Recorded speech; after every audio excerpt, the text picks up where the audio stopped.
One Day in New York, an ARKANE thriller, Book 7, written by J.F. Penn, narrated by Jeffrey Kafer. The Nephilim were in the earth in those days, and also after that, when the sons of God came in unto the daughters of men, and they bore children to them. The same were the mighty men that were of old, the men of renown. Genesis, chapter 6, verse 4. And the angels who did not keep their positions of authority, but abandoned their home, these he has kept in darkness, bound with everlasting chains for judgment on the great day. Jude, chapter 1, verse 6. Chapter 1. For all the hypervigilance of New Yorkers at the slightest possibility of terrorism, they embrace anything that could be construed as modern art. That's why no one reported a man constructing a strong wooden cross on the High Line that afternoon, next to a section that overlooked the Hudson River to the west. He was young and good-looking with an easy smile, his Mediterranean skin burnished by the late sun. He caught the attention of female joggers as they ran past, noting his strong, muscular arms as he sawed the wooden planks. There was a handwritten sign on a cardboard rectangle propped up near his workbench, "Performance Art in Progress." That was all the passers-by needed to know, answering any questions that came to mind about his actions. Later that day, as workers began to stream out of the local offices on the commute home, an older man stopped for a moment.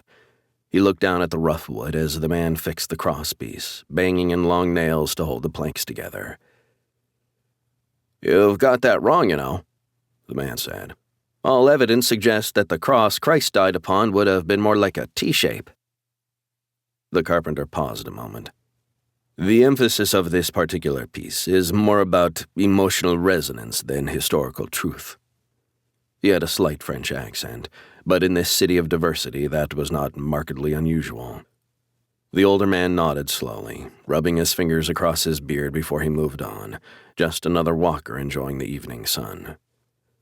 The High Line was a disused railway track, raised above the streets of Lower West Side Manhattan and transformed into a boulevard of wild grasses, flower beds, and wooden seating, where bees buzzed and birds sang in the heart of the city. The views out across the city landscape and the wide river made it a tourist draw, as well as a haunt for local runners and walkers, desperate for a moment of peace above the throng. There were places on the High Line where nature had reclaimed a little corner of the metropolis, and those who craved escape came here to temporarily relieve the itch of the city. Buskers played along these sections, the sound of a jazz saxophone easing the evening into night, and still the carpenter worked on, building a base to hold the cross steady when he raised it into the sky. When that was done, he fixed pieces of rubber tire onto the cross at jaunty angles, the black material lending an urban grittiness to the simple wooden frame, a dark foil for the sunset. As the night grew darker and the bars began to fill up below the High Line, street food vendors set up stalls to cater to those who wanted dinner with their nature walk. Far more convenient than the wilderness any day, and just a stroll from Midtown. The carpenter bought a taco and watched people as they passed. His sign on the ground had gathered a few dollars over the day, perhaps a manifestation of guilt from the city elite for the artlessness of their own lives, briefly assuaged by paying another to be creative on their behalf, like doubting believers paying tithes on a Sunday. Several people had taken photos as he worked, and later those pictures would find their way into the papers. But the carpenter had no fear of discovery, for soon he would be heading back to the monastery, beyond the reach of the tentacles of this sinful city. He understood the necessity of what was to come, but he longed for peace and solitude. He looked at his watch. Only one more part of the structure remained to be built, a simple pulley mechanism that would help lift its weight so the cross could be drawn upright and seen from the city streets below. The carpenter turned back to his work, clearing his mind of the sounds of the sinners around him. When the relic was recovered, they would be screaming soon enough. After the final nail was hammered in, the carpenter sat in the dark, waiting, his breathing a calm meditation. As the clock neared 2 a.m., this area of the city was quieter. Most of the bars were closed, but of course, New York is the city that never sleeps. An audience could be guaranteed for their spectacle at any time. He heard a car pull up on the street below. The bang of a door and the sound of several pairs of footsteps, followed by a dragging sound and the shuffling of feet. The carpenter remained still, every sense heightened. Then a whistle came from the dark in the agreed pattern. He relaxed. The time had come, and now they would need to move fast.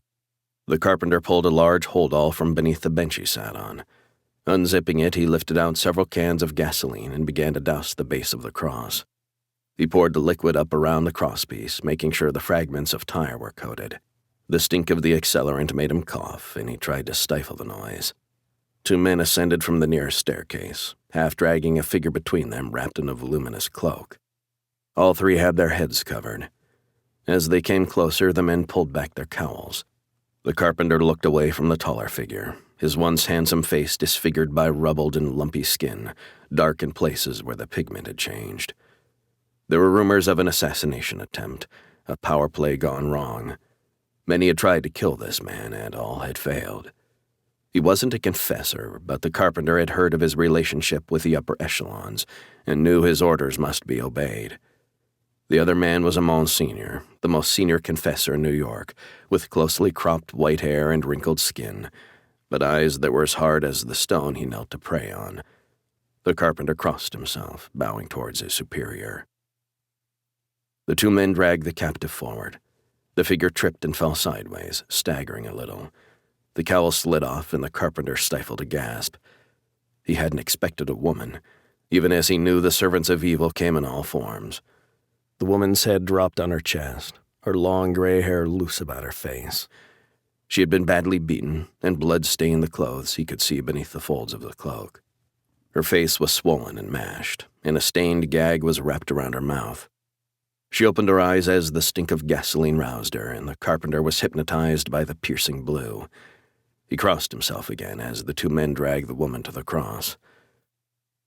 "I hope you've prepared well," the Monsignor grunted. "She would only speak of the ivory artifact. The location of the corpus is still unknown, but it's a step in the quest. For now, she will be assigned to those who know how to look." He pushed the woman down. She tried to crawl a little way, and the Monsignor grabbed her by the hair and pulled her back to the cross, forcing her to lie upon it. They used rope to tie her wrists to the crosspiece and her feet to the shaft. The carpenter doused a long strip of linen with more gasoline and then wound it around her waist and torso, further binding her to the wood. She didn't make a sound as they worked, and the carpenter avoided her gaze, crossing himself repeatedly. This was for the glory of God, wasn't it? He had been told that this action would help the confessors with the mission to this city, for if something wasn't done, the fate of Sodom and Gomorrah would take down this island of iniquity. But he hadn't expected that the sign to the world would be this old woman. A siren came from the road below. The men froze in their work, waiting for it to pass before they continued. When the woman was finally well attached, they hoisted the cross up so she hung there, silhouetted against the backdrop of the city lights. "God spoke to Moses through a pillar of fire," the Monsignor said. "Tonight he will speak through this sacrifice." The scarred man held up a smartphone and activated a camera, focusing it on the crucifix. The carpenter pulled a lighter from his bag along with several tapers. The men each took one, and the Monsignor began to pray aloud in Latin, his voice unwavering. They lit the ends, their faces illuminated by the flaring light. The woman finally seemed to realize what was happening, and she began to thrash on the cross, the bonds loosening a little at her wrists as she moaned against the gag. The Monsignor leaned forward with his taper, touching the flame to the accelerant on the base of the cross, and the scarred man stretched up to apply his to the end of the cloth wrapped around the woman's torso. His smile spoke of dark desires, and the carpenter crossed himself again as he touched his own taper to the base of the cross. He averted his eyes from the woman, who twisted it as the flames caught the folds of her gown and billowed around her thin legs. The smell of cooking flesh weaved through the air, mingling with the gasoline. The first of the tires caught, and black smoke billowed into the sky. "Beautiful," the scarred man said with a sigh, zooming his camera in on the woman's tortured face. The whoop of sirens caught through the crackling of flames. "It's a shame we can't stay until the end." The 3 men walked away from the burning cross, but the carpenter turned back as they reached the stairs. For a moment he thought he could hear the beat of huge wings fanning the flames into brightness. but there was nothing behind the sacrifice. The woman writhed in her bonds, her hair on fire, scarlet orange against the black smoke, like the spirit of the elements alighting upon her. She was a human torch with the pitch of hell and the flames of Satan. The carpenter could hear her screams behind the gag, and he hoped that she would succumb to the smoke before the fire consumed her flesh. He crossed himself one last time and followed the others down to the streets below. Chapter 2. Hissing filled his consciousness, the head of the viper bobbing and weaving as it reared to strike. He tried to back away, but he was cornered in the tunnel, the rock trapping him. The snake darted forward and sharp pain blossomed on his skin, setting his blood aflame as he felt the fangs sink into his flesh. Jake Timber woke with a start, heart racing, sweat on his skin, breath coming hard. He ripped the eye mask from his face with a gasp. "Are you all right, sir?" An air stewardess leaned over him. Jake shook his head, clearing the vision of the nightmare. "Yes, I'm fine, thank you." "Then would you please fasten your seatbelt?" She smiled and walked on to attend to other passengers as the announcement came over the tannoy. "Cabin crew, prepare for landing." Jake looked out of the window as the plane descended through the clouds. He craved coffee, but would have to wait now. He couldn't seem to get enough rest at the moment, and he knew his body still suffered the residual poison from the snake bite he'd suffered in Israel on the last mission. He rubbed at his arm. The puncture marks had faded, but the memory still lingered. The nest of snakes deep in the caves of Sodom appeared in his nightmares now, mingling with his memories of Africa. His ARKANE partner, Morgan Sierra, was still in Israel, sitting Shiva in mourning for a friend who had been lost in their last battle. Jake pushed down the guilt he felt for leaving Morgan alone, for not being the partner she needed. Instead, he had been medically evacuated from Israel as she pursued the key to the gates of hell on her own. But mourning was something she needed to do alone, and Jake had welcomed the chance to come to New York on what was supposed to be a quick mission, a favor for the local office, which was busy at the best of times. He needed the distraction. Jake pulled the smartphone from his bag and scrolled through the files that Martin Klein had sent. There was a special exhibition later today at the Cloisters, part of the Metropolitan Museum of Art in northern Manhattan. The central item on display was a cross of curious origin and unique carvings, hidden for generations but now on show. The Cloisters Cross, as it was known, had come up in some chatter ARKANE had detected in an extremist forum they monitored on the darknet. The ARKANE Religious Knowledge and Numinous Experience Institute was a secret research center for investigating supernatural mysteries across all regions, but recently it was the rise of Christian fundamentalism that had raised red flags. This cross was supposedly connected to a relic, rumored to be the blood of a dark angel, and it had attracted the attention of a number of fringe groups. The Museum of Medieval Artifacts was not considered a high-risk location, but the New York office had requested a European agent on the ground, someone who could blend into the medieval academic milieu. Jake had happily volunteered, needing something to keep his mind off Morgan, although he was usually more at home in leather than tweed. If he was honest, this was also about testing himself and getting his confidence back again. A string of injuries had plagued Jake's last few missions, and he found himself questioning his ability in the field. He was even considering whether he should stay with ARKANE, whether Morgan would be better with another partner. He hoped this time away would help him with that decision. Walking out of the security area a little later, Jake scanned the rows of people for a sign with his name on it. A little boy rushed from behind the barrier, his arms raised high. "Daddy!" he shouted, leaping into the arms of a man nearby who bent to embrace his son. Jake couldn't help but smile, despite the pang that clenched his heart. Airports were always emotional places for those without family. He was supposed to be met by one of the local agents, but he didn't know who it was going to be. Jake knew few of them by name, as he'd been focused mainly on Europe and Africa so far in his career. This would be his first time working with ARKANE stateside.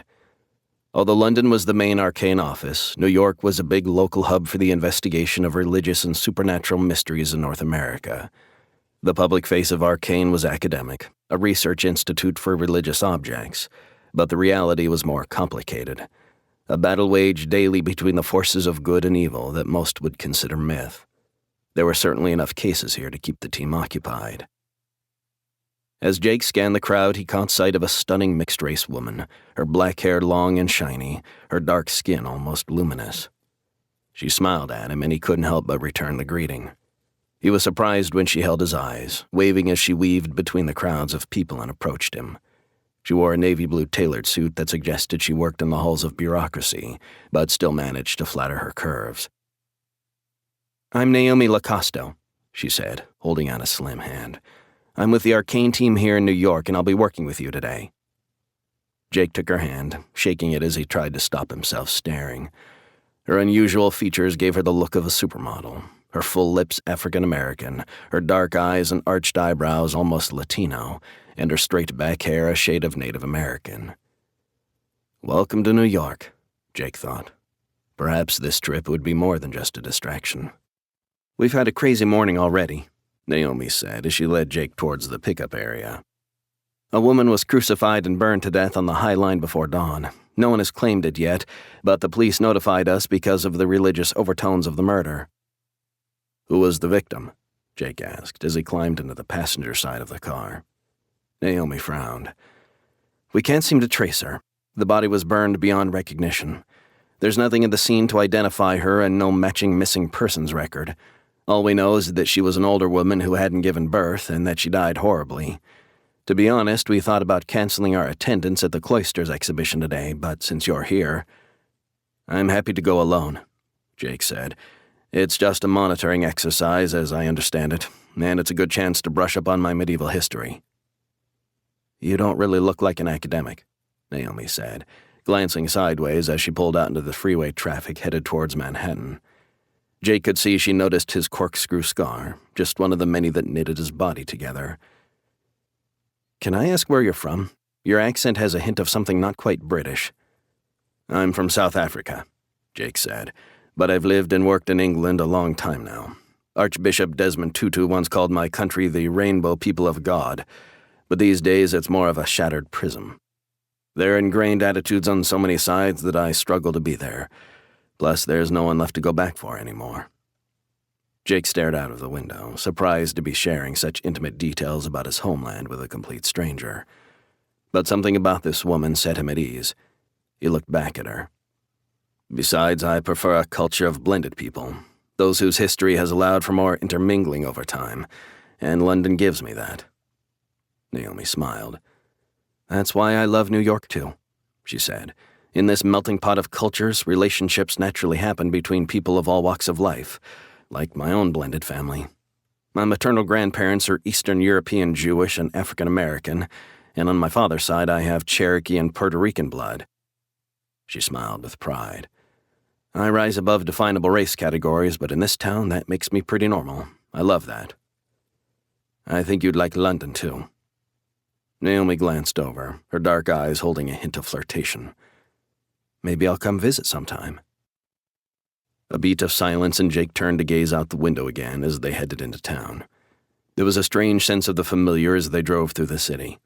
New York was one big movie set, where the fire hydrants and yellow taxis immediately made the visitor feel at home, as they had been seen so many times before on screen. The street signs, the accents, the architecture, it was all familiar and oddly comforting. Jake watched a pedestrian traffic sign shift to walk and a wave of suits cross the road, eyes fixed forward in big city anonymity. "Don't look at me and I won't look at you." As in London, you could be anyone in New York and no one would bat an eyelash. The dwellers of this urban jungle were protective of the unusual and extreme, the right to stand out as sacred as that of making cold hard cash. Naomi looked at her watch as they drove onto Manhattan Island. "We'll go straight to the museum," she said. "We don't want to miss the tour before the grand unveiling of the cross." 15 minutes later, they pulled into the driveway leading up to the Cloisters Museum and Gardens. The complex was part of the Metropolitan Museum of Art, but the Central Park location meant that the latter was always packed and busy. In comparison, this was an oasis of calm at Fort Tryon Park in the very north of Manhattan, a collection of medieval art and a rebuilt monastery overlooking the Hudson River. It was a surprising slice of European heritage in the modern city. The architects had managed a coherence in the structure, even though the buildings were made up of several different cloisters, rectangular courtyards for prayer and contemplation. The strong Romanesque style of the 11th and 12th centuries was characterized by round arches and barrel vaults, while the Gothic made itself known through pointed arches and freer ornamentation. It was a kind of architectural Frankenstein, constructed out of bits of history from French and Spanish monasteries, the effect one of unusual style elements blended by a passion for the medieval world. The bright sun cut through Jake's fatigue, and he closed his eyes for a second, letting it warm his face as they pulled into the car park. In these little moments of calm, it was good to just be grateful for a warm day. "Stay there a moment," Naomi said, getting out of the car. Jake opened his eyes to see her walking towards a silver van selling coffee. He smiled. Some of the places he traveled for ARKANE made it hard to get a good brew, but at least here in New York it was pretty much guaranteed. Naomi returned with 2 steaming cups and a couple of pastries in a bag. "You're a lifesaver," Jake said. He took a bite of the crumbling sweetness and sipped his coffee, starting to feel more human again. "So tell me why you're babysitting me for this little trip?" "I'm a linguist," Naomi said, her dark eyes fixed on Jake. "There are over 800 languages spoken in New York, and many of the religious and supernatural occurrences require language expertise. Of course, I don't speak them all, but I love a challenge, so I tend to get assigned to most cases in one way or another. The cross we're here to see has an unknown script on it that can't be translated. Some say it's a form of corrupted Hebrew, a mistake from the Middle Ages, but I want to see it for myself. To be honest, I'm not usually in the field. I'm office-bound, but none of the other agents were up for this assignment." "The notes I was sent imply the cross was originally British. Is that right?" Jake said. He took a bite of the second pastry. Naomi nodded. "The provenance was never proved, and the British government didn't buy it originally because the art dealer wouldn't reveal his source. But one scholar suggests it was originally from the Abbey of Bury St. Edmunds, one of the wealthiest monasteries in England. Until Henry VIII dissolved them all, of course," Jake said, wiping the crumbs on a napkin. "Let's go see this marvel." Chapter 3. Jake and Naomi walked into the cloister's main entrance, and an usher directed them towards a small group of specially invited scholars milling about as they waited for the tour prior to the unveiling of the cross. There was a muted excitement in the air, a level appropriate for academics whose passion remained of the more intellectual kind. The group congregated in one of the main cloisters, a rectangular court constructed from fragments of the Benedictine monastery of San Miguel de Cuxa near the Pyrenees. Columns of Languedoc marble in shades of coral surrounded a garden with a fountain in the center, the sound of the water a peaceful refrain. Jake had a peculiar sense of being transplanted in time and space, the European architecture making it seem as if he had flown across the ocean for hours, only to arrive in nearby France. A man stepped up into one of the Gothic arches, so he was framed by the dark stone. He brushed his thinning gray hair to one side, pushed his glasses up his nose, and coughed slightly to get the attention of the group. He waited for a hush before starting, his voice reedy and slightly high-pitched with nerves. "Welcome, esteemed colleagues from around the world. I'm the curator of artifacts, and today we're so excited to share the Cloisters Cross with you, revealed for the first time in its entirety. Well, almost." The curator smiled. "We've hunted down the base of the artifact, but the figure of Christ, the corpus, continues to evade us. Still, it is truly a marvel to see this impeccable and unique medieval artifact. It is one of only 3 almost complete medieval crosses in the world." He paused for dramatic effect. "Follow me." The curator turned and walked through the archway, followed by the group of academics, mostly men and a few older women. Naomi certainly stood out in the crowd, and Jake noticed a few appreciative glances in her direction.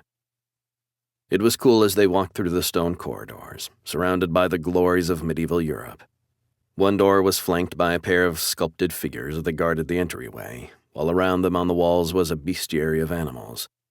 Jake found his pace slowing as he looked from side to side, noticing a dragon curling its tail around a tree portrayed in sepia fresco. "It's an amazing place," he whispered to Naomi. "It feels so familiar, and yet the way it's arranged jars somehow, like something is just out of place." Naomi shook her head with a smile.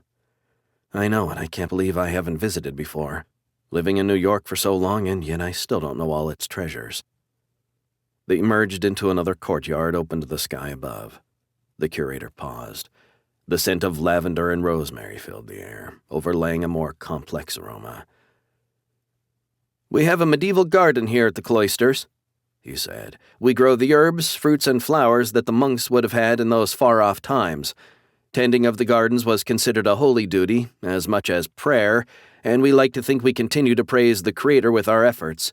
In celebration, we would like to offer you all some tea made from our garden of medieval herbs before we proceed into the main event." The curator waved a hand, and a group of servers carried trays forward, handing out steaming cups of hot liquid, the smell an enticing mixture of flower petals and a medicinal tinge of peppermint. Jake handed a cup to Naomi and took one for himself, blowing on it a little before taking a sip. There was an aniseed note, a floral edge, and the overall taste was refreshing, perfect for jet lag. Around them, the academics drank enthusiastically, discussing the vintage as if it were a rare wine. Then they followed the curator onwards into a large room, with stone blockwork like the walls of a castle turret. It had a low ceiling held up by arched spines and columns topped by carvings of plants. Windows on one side let in a bluish light from outside. In the center of the room, a cross stood mounted on a stone plinth, starkly illuminated from above to highlight the elaborate carvings. It was delicate, slightly bowed in shape, and a warm golden color. A hush fell over the group as they gathered around the sacred object. The curator held his hands together, fingertips touching as if he was about to pray. His voice was sonorous, the acoustics resonating his words as he spoke with gravitas. "It has been said that the symbolism on the Cloisters Cross is akin to that of the Sistine Chapel compressed into an object you can hold in your hands. It's made of Morse ivory, the traditional term for walrus tusk, carbon dated to the end of the 7th century. It was perhaps 500 years old when it was carved, so it was already an object of antiquity."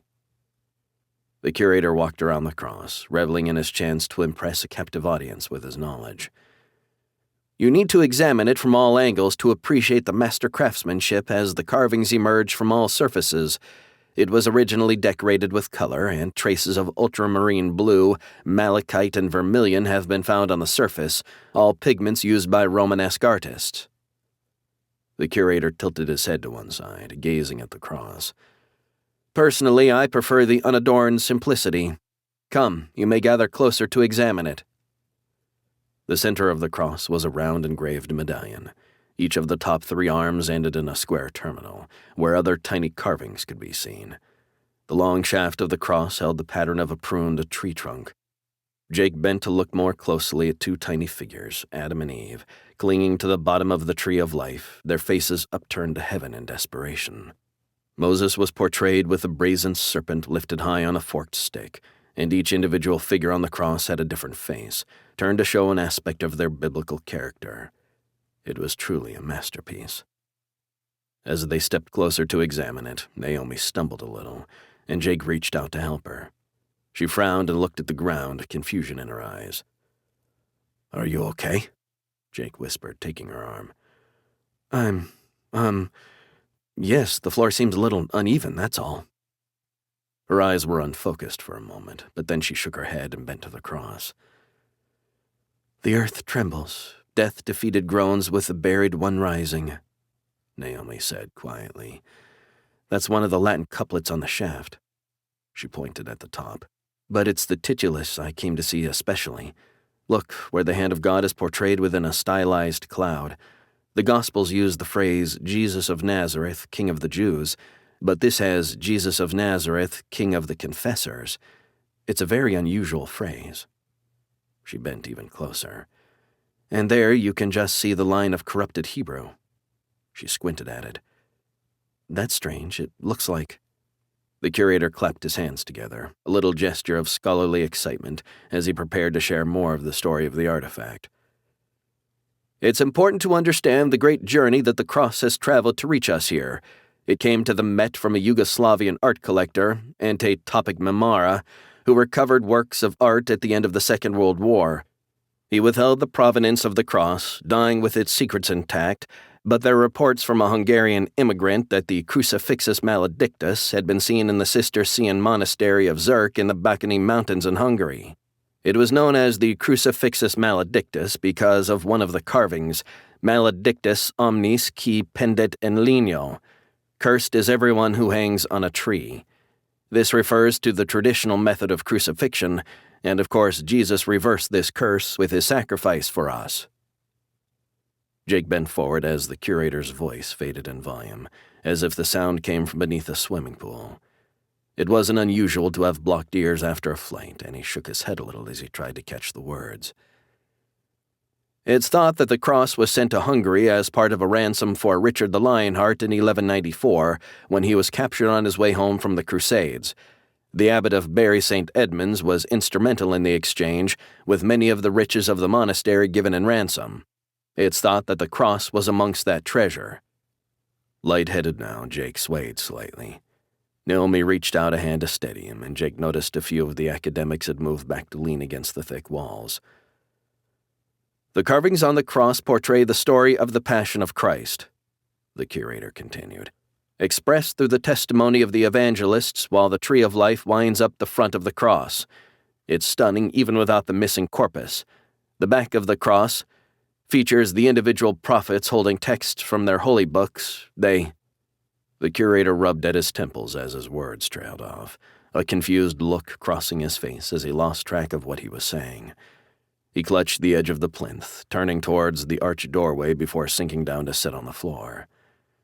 Jake felt a lifting sensation, a weightlessness, almost as if he could fly.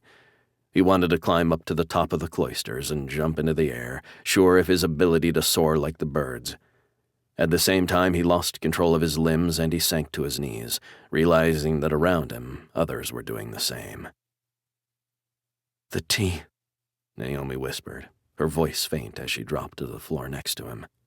"They grow datura metal here, downy thornapple, a powerful hallucinogenic plant used in medieval magic as well as medicine." She looked around at the other academics lying prone on the stone floor, their movements sluggish. "We've been poisoned." Jake's tongue was thick in his mouth, and he couldn't shape a reply as footsteps echoed on the stone floor, two sets deliberately walking towards the room. Jake saw them emerge from the archway in a haze of vision, their features morphing in and out of focus, first lizard-like and then shining like angels.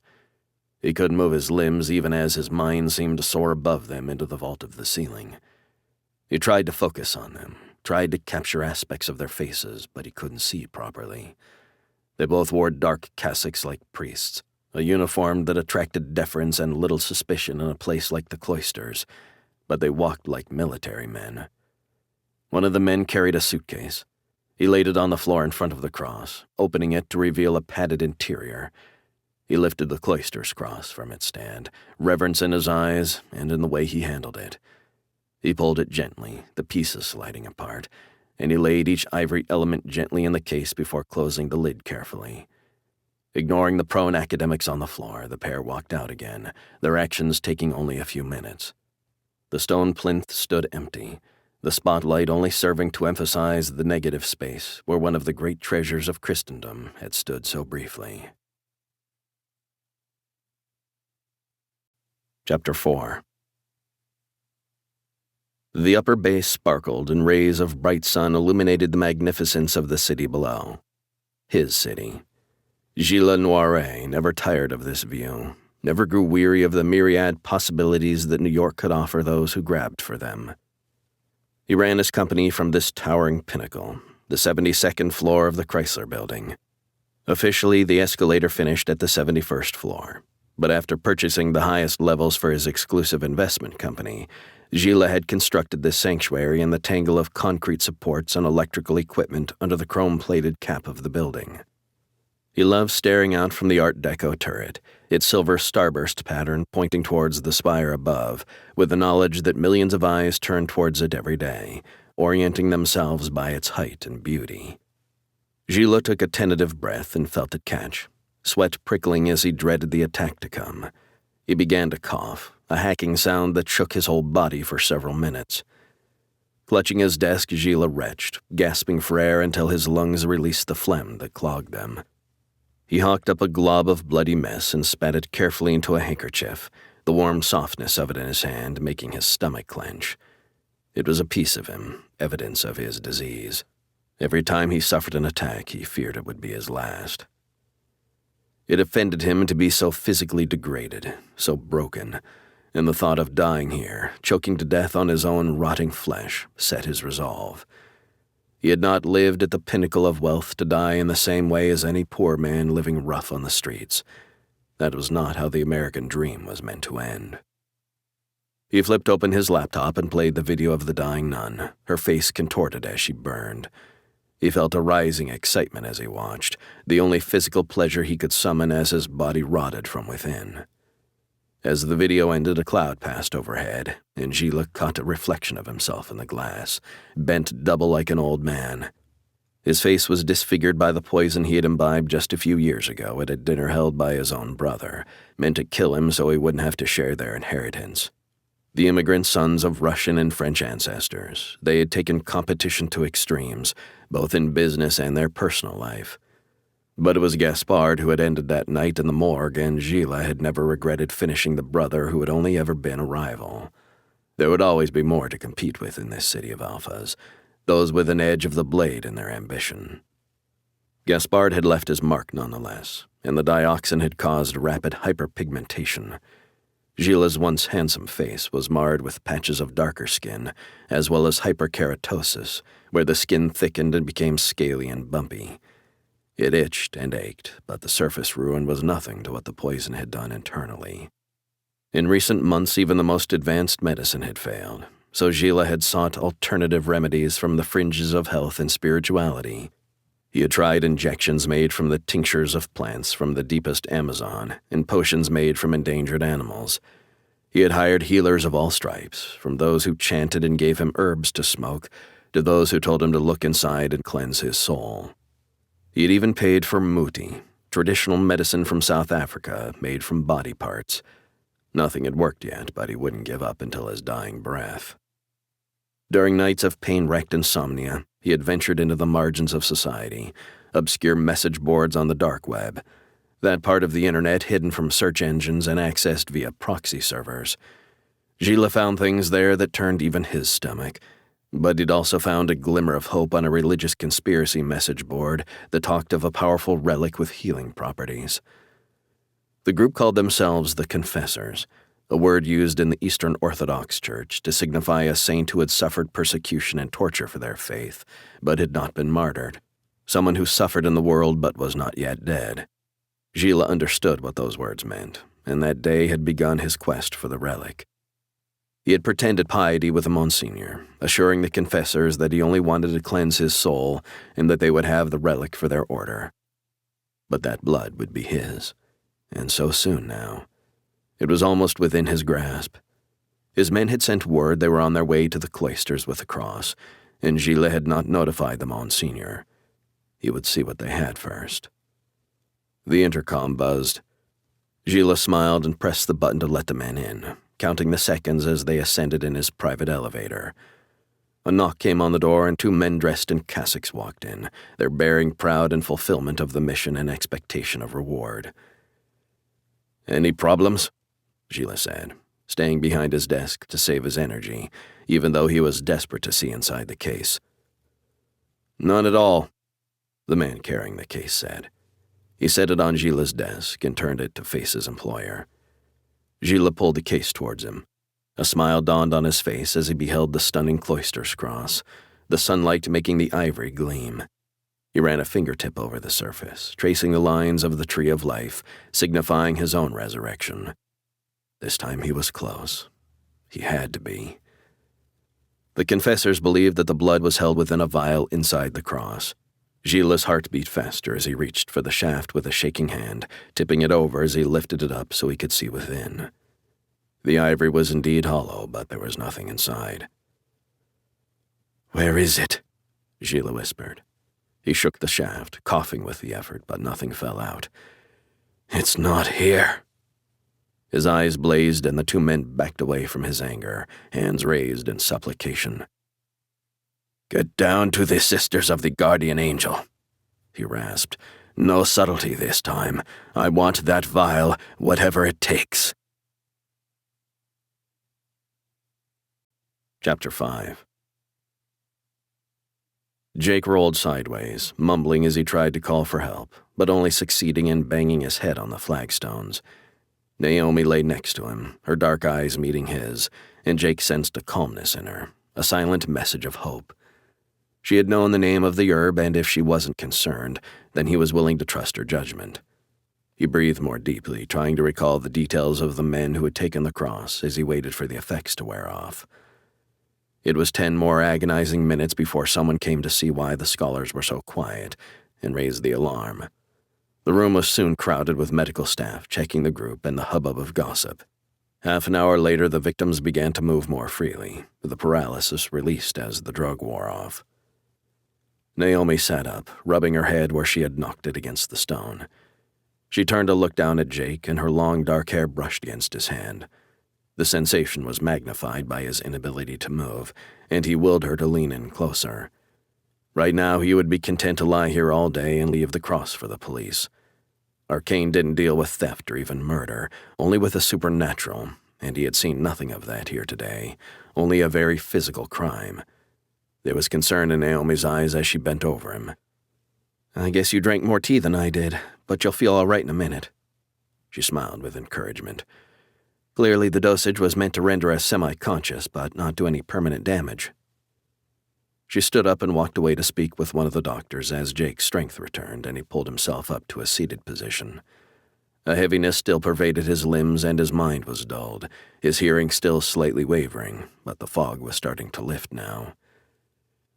"We're cleared to leave," Naomi said as she returned and crouched next to him.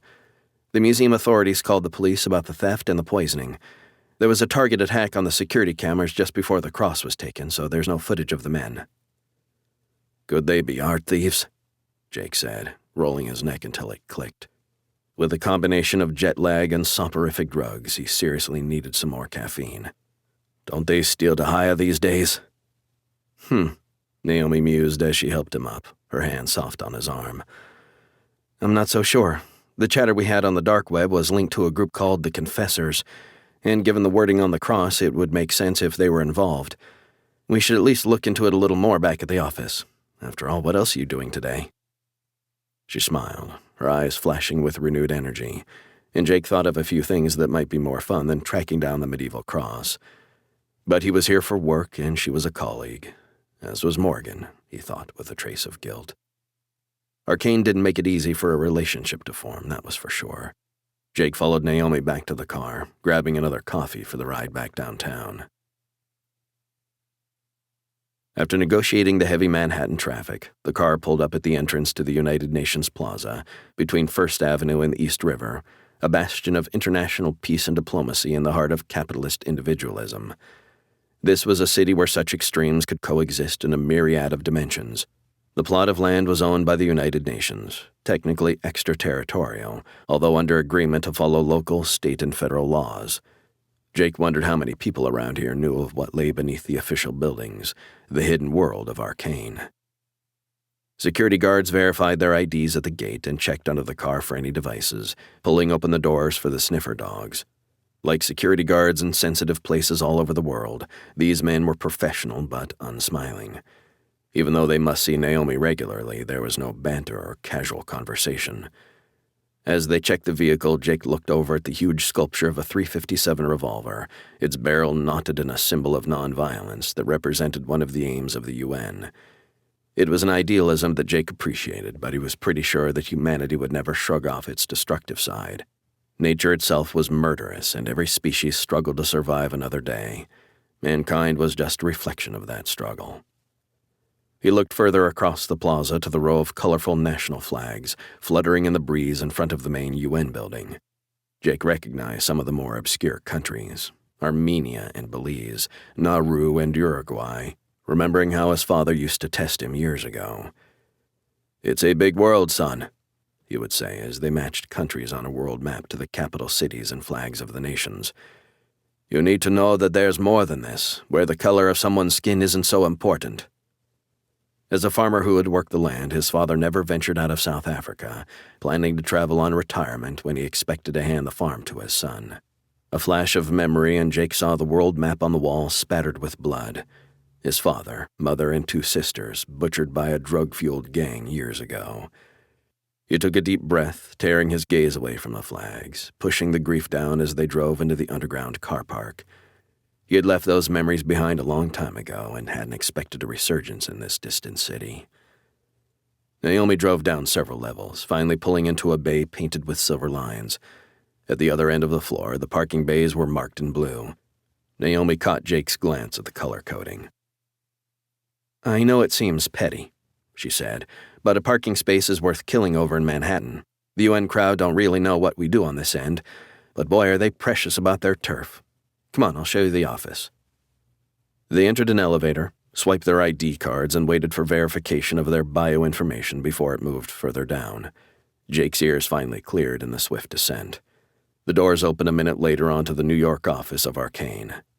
It was noisier than the London labs under Trafalgar Square, with the bustle of the city spilling over into the enthusiasm of those who worked here. But the lab areas were set up in a similar way, with glass-walled, temperature-controlled rooms where artifacts were investigated for their supernatural properties. "I guess you work with objects like this in London?" Naomi paused in front of one of the research bays, where an unusual necklace was strung across a metal stand.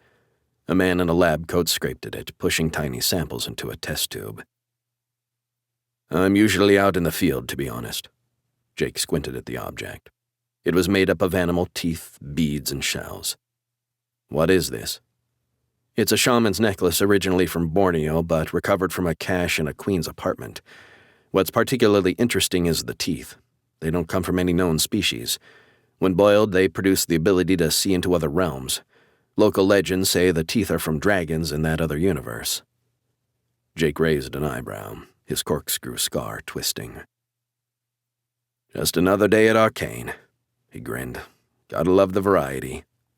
"Exactly," Naomi smiled. "Let's get to my office and see what we can find on the cross." Naomi led Jake past the rows of glass-walled labs and all the way down another corridor until they reached a little section tucked away from the main area. The word linguistics was displayed on a sign on the door. "Because I work across so many cases, I get my own room," Naomi said, opening the door to a messy space not much bigger than a cupboard. "Sorry for the chaos. I do know where everything is, honest." Looking around the room, Jake had a sense that Naomi spent a lot of time here. There was a kettle and toaster on a little fridge and what looked like a rolled-up sleeping bag and travel mat in the corner. Books were stuffed into floor-to-ceiling shelving on one side of the room, their spine showing all kinds of languages, many he didn't even recognize. Did she live for her work as he did? Naomi grabbed her laptop and whipped it open. Jake caught a glimpse of her screensaver, an older Native American man's face and profile, looking out over the ocean. Her father, perhaps, as she had mentioned Cherokee blood. She opened the ARKANE systems, typing quickly and pulling up some documents for Jake to look at. "As we were lying there after the cross was taken," she said, "I was thinking about the strange script on the titulus. I think it might be Enochian." "The language of the angels?" Naomi nodded. "Supposedly. It was recorded in the occult journals of John Dee in late 16th century England. It was meant to be the language that Adam spoke with God, and that was used to name all the animals. I guess you could call it a language of creation. Dee was a mathematician and astrologer, advisor to Queen Elizabeth I, with one foot in science and the other in magic." "But the dates don't match," Jake said. "It's odd that it should be on the cross, considering the age of the carving is way before Dee's time." Naomi frowned. "I seem to remember something." She tapped on the laptop, bringing up a copy of the Hermetic work, Monus Hieroglyphica. "Here, this is one of Dee's great works, and he took a copy to Hungary to present to Maximilian, the Holy Roman Emperor. If the cross was in Hungary at the time, it's likely that Dee would have seen such an unusual piece, and that could have been the basis for his own Enochian language." As she flicked through the virtual book, Jake spotted an image on the edge of one heavily illustrated page. It depicted a glass flask full of ruby liquid. "Stop there," he said, and Naomi zoomed in, expanding the image. "The chatter that ARKANE picked up mentioned something about the blood of an angel," Jake said. "Can you read the text around it?" Naomi's lips moved silently as she read the strange text, her dark eyes fixed on the screen. Jake could almost see the workings of her mind as she turned over the words, her body taut as she concentrated. "It's retelling a legend from the mouth of an angel," she said after a few minutes. "The one who drinks the blood will see into the supernatural realm and may bargain the drops for whatever they desire. Time and space are nothing for those who stand beyond." She shook her head slowly, a smile dawning on her lips. "That's pretty cool, actually. Do you think that the Cloisters Cross holds this relic?" "It certainly explains the interest in it," Jake said, "and makes me more concerned about getting it back. What else is significant about the cross?" "As well as the angelic aspects, the cross is about resurrection, which isn't surprising, but it's done in an unusual way." Naomi retrieved some close-up pictures of the cross. Jake bent closer to the screen, feeling the warmth of her skin near his arm. She smelled of coconut and jasmine, and he couldn't help but lean closer. "You can see the pruned tree on the shaft," she said. "It's a date palm. The Latin name is Phoenix dactylifera.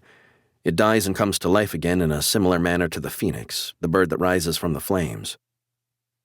"So the tree of life portrayed as the seat of immortality, like the fountain of youth," Jake said. Naomi nodded and then pointed at something else on the screen. "This tree of life is mentioned in Genesis, chapter 3, and the Lord God said, 'The man has now become like one of us, knowing good and evil. He must not be allowed to reach out his hand and take also from the tree of life and eat, and live forever.' But the book of Enoch, which is in the biblical Apocrypha, has a verse which states that in the time of judgment, God will give all those whose names are in the book of life fruit to eat from the tree of life. The book isn't canonical, so most aren't aware of it, but its only extant copy is in Ge'ez, the language of Ethiopian holy writing, one of the earliest parts of the church."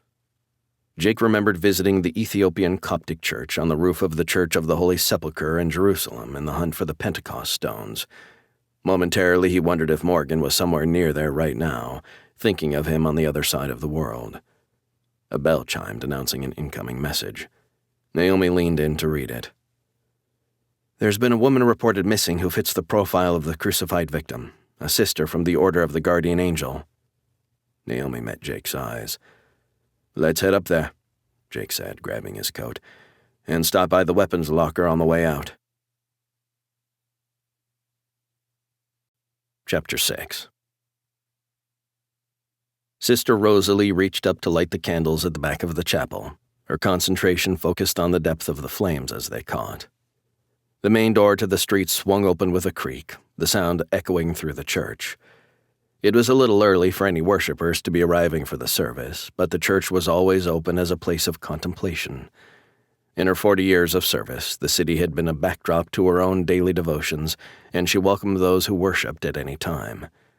Sister Rosalie liked to try and guess what people did when they came in, wondering what troubled them and why they sought out the Lord in the middle of their day. She crossed herself and sent up a prayer of thanks that she could serve the community here, then turned and walked to the chapel archway to see who had entered. The three men strode down the center of the aisle carrying hold-all bags, their long dark coats disguising what might be beneath. They walked towards the altar, menacing in their echoing footsteps. Sister Rosalie glimpsed one of the men as he passed, his eyes narrowed with a determined expression, his features pinched with a hunger that wasn't of the corporeal kind. She quickly ducked behind a column, hoping she hadn't been seen. Her breath came fast, and she stifled it with one hand. These were not the penitents seeking the Lord's grace. These were men bent on violence. After the disappearance of the Reverend Mother, the Sisters of the Order of the Guardian Angel had been reminded of what to do if they were ever under attack. As citizens of New York City, they weren't alone in preparing for invasion, but the nuns were also trained in spiritual warfare. The prayer of the breastplate of St. Patrick came to Sister Rosalie's lips now. "I armor myself today with the power of the Most Holy Trinity," she said under her breath. She peeked out again from behind the column, watching as the men strode towards the doorway that led into the convent area behind the church.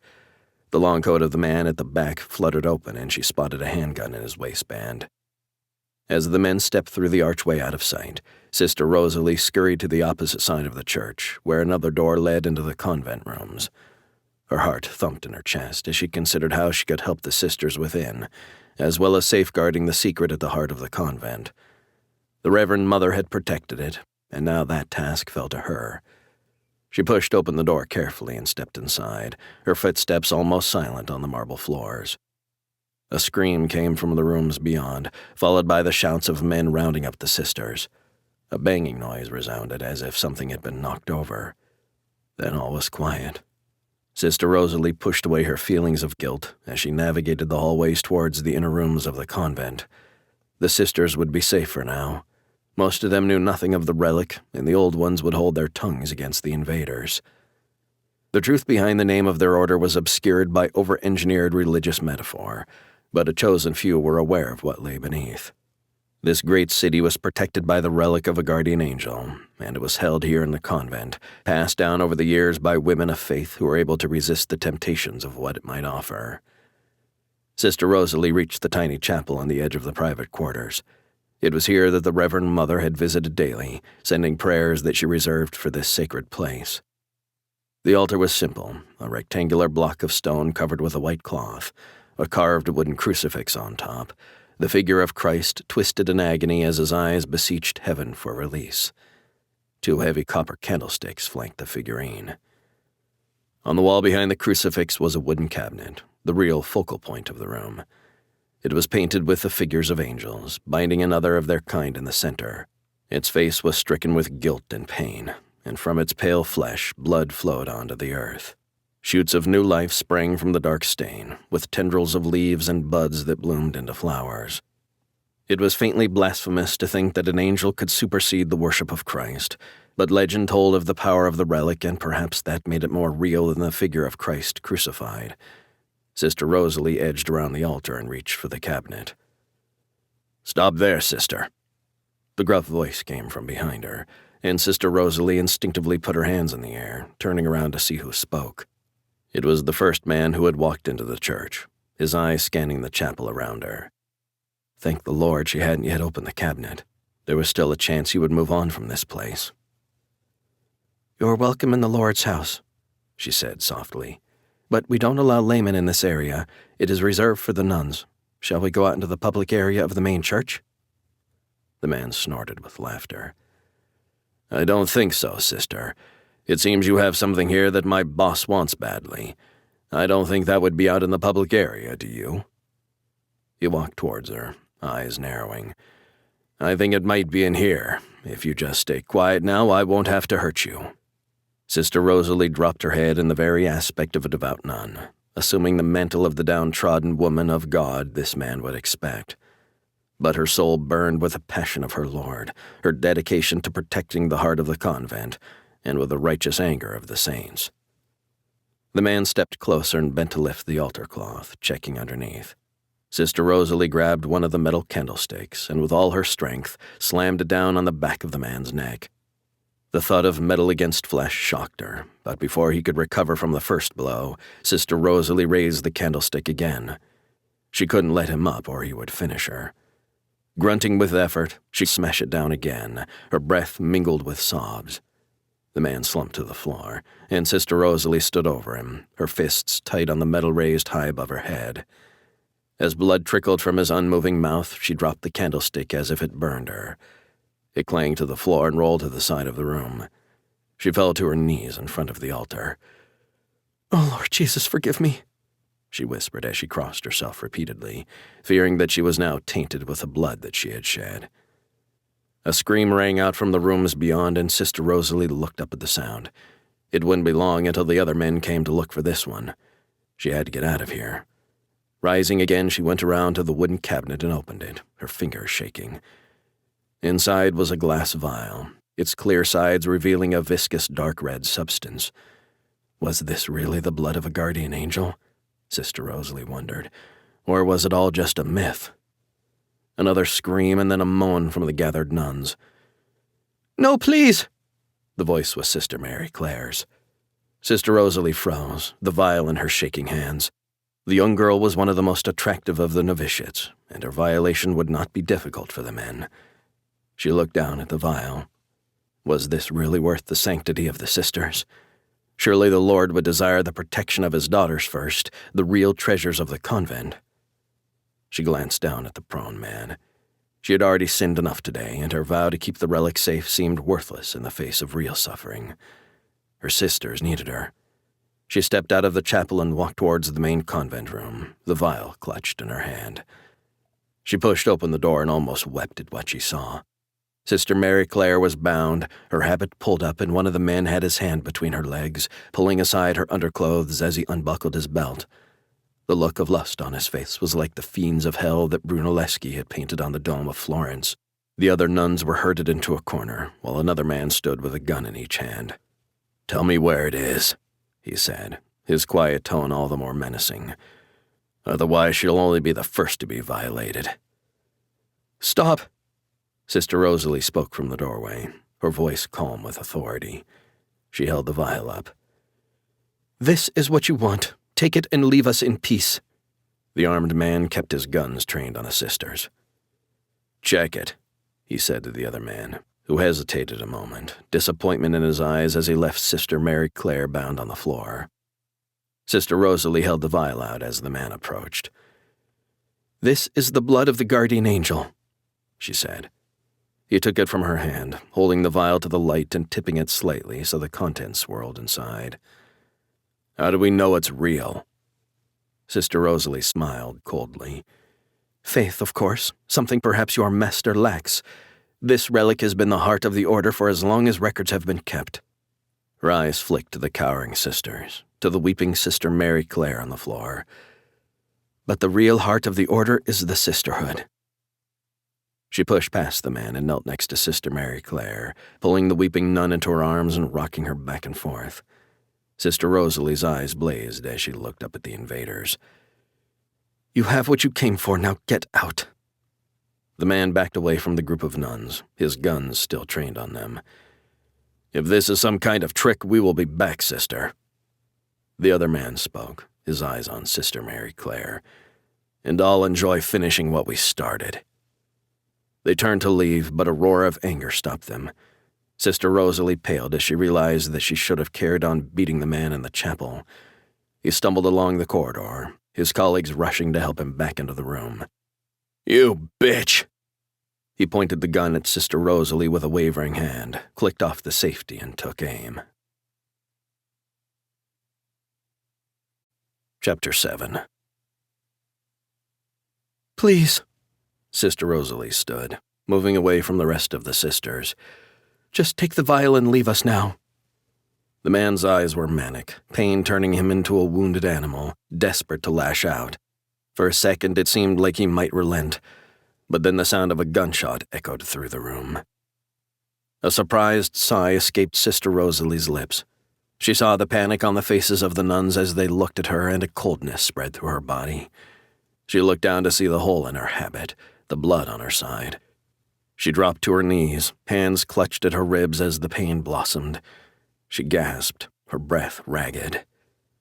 The man stepped forward, pressing the muzzle of the gun to her head. Sister Rosalie looked up at him, but she couldn't hate him.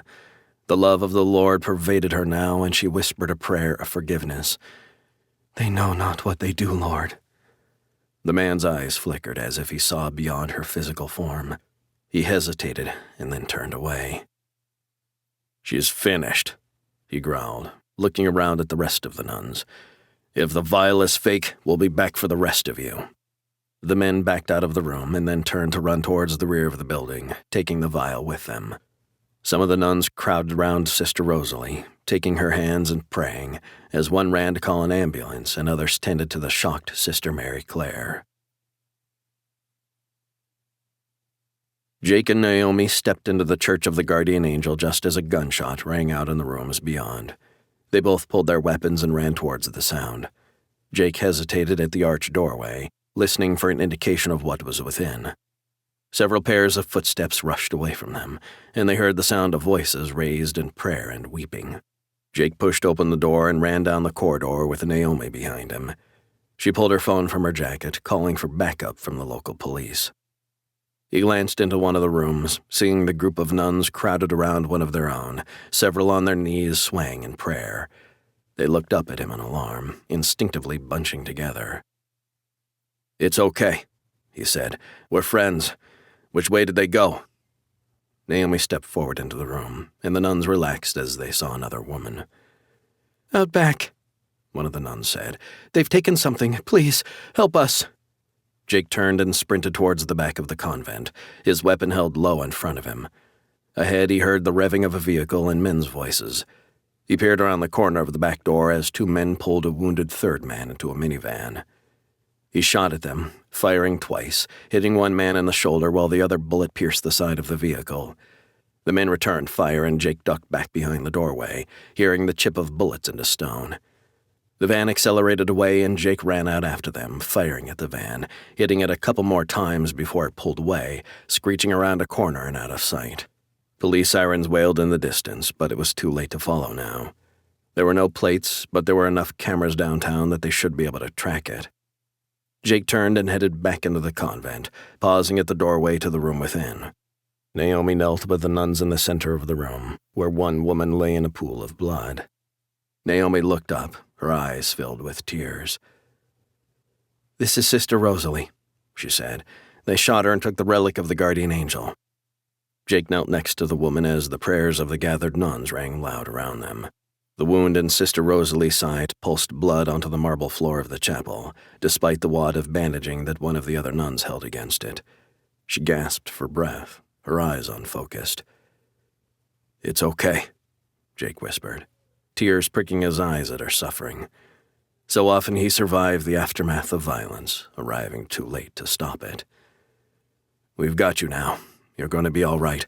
The ambulance is almost here." Naomi reached forward and stroked the hair from the nun's forehead. "God is with you," she whispered softly to the nun, with a faith in her voice that Jake didn't have. He felt a pang of something like envy, that Naomi could believe and find comfort in something beyond this earthly life. The nun lifted her hand towards the light above her, reaching for the coffered ceiling. Her eyes were fixed on a point beyond the physical realm, and Jake hoped she could see a better life ahead. Then she turned her head, her eyes clear as a summer sky after rain, a realization dawning in her eyes. "Follow the angel," she whispered.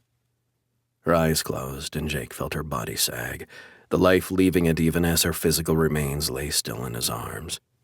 He laid the nun gently on the ground, putting a prayer cushion under her head as the other sisters gathered around to mourn. Jake and Naomi rose to let them tend to her body, walking to the doorway. "At least she wasn't afraid of death," Naomi said. Her faith gave her strength and a hope for the afterlife. Jake wanted to voice his lack of belief, his surety that there was only the void after this. This minute was all they had, this day the only one they could live, and there was nothing beyond.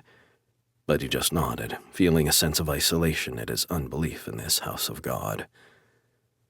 "They took the relic," Naomi said, turning to look back at the nuns.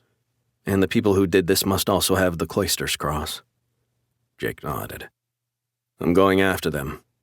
He left the opening for her, unsure as to whether a desk-bound agent with little field experience would want to dive further into this mission. Morgan would have jumped at the chance, but she was halfway across the world. Naomi crossed herself, ducking her head towards the altar, and then turned. There was fire in her eyes, and Jake saw echoes of an ancestry riven with conflict.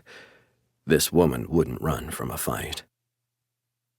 "This is my patch, Jake, but you're welcome to join me on the hunt." She walked towards the convent door, Jake following as their footsteps echoed in the nave. "I know where to start. Here in New York, there's only one famous angel that springs to mind."